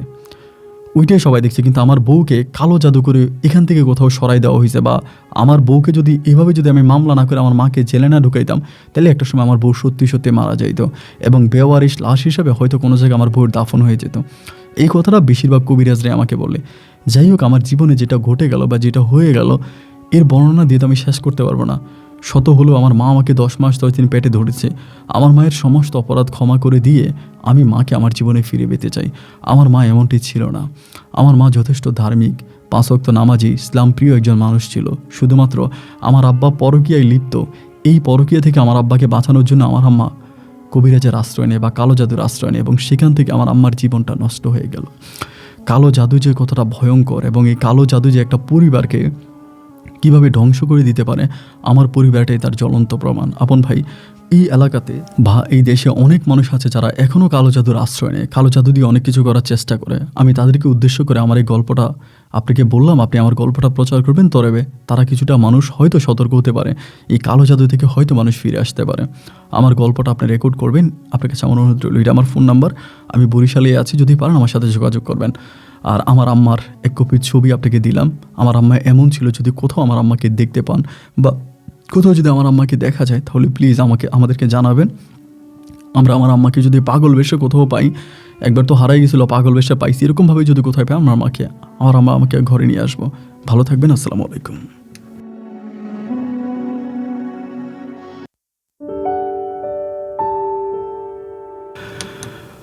বন্ধুরা, সবাইকে অনেক বেশি ধন্যবাদ এতক্ষণ পর্যন্ত বরিশালের ভাই নাদিম হোসেনের জীবনের ভয়ঙ্কর বাস্তব গল্পটা আমার মুখে শোনার জন্য। বন্ধুরা, এই গল্পটা আসলে লাস্টের দিকটা খুবই এলোমেলো ছিল। মানে এই গল্পটা রেকর্ড করতে গিয়ে আমি মনে হয় ওনার সাথে কম করে হলেও 1 ঘন্টার মতো কথা বলছি, কারণ আমি এটা বুঝতে পারতেছিলাম না যে লাস্টের দিকে এটা কীভাবে কী হয়ে যাচ্ছে।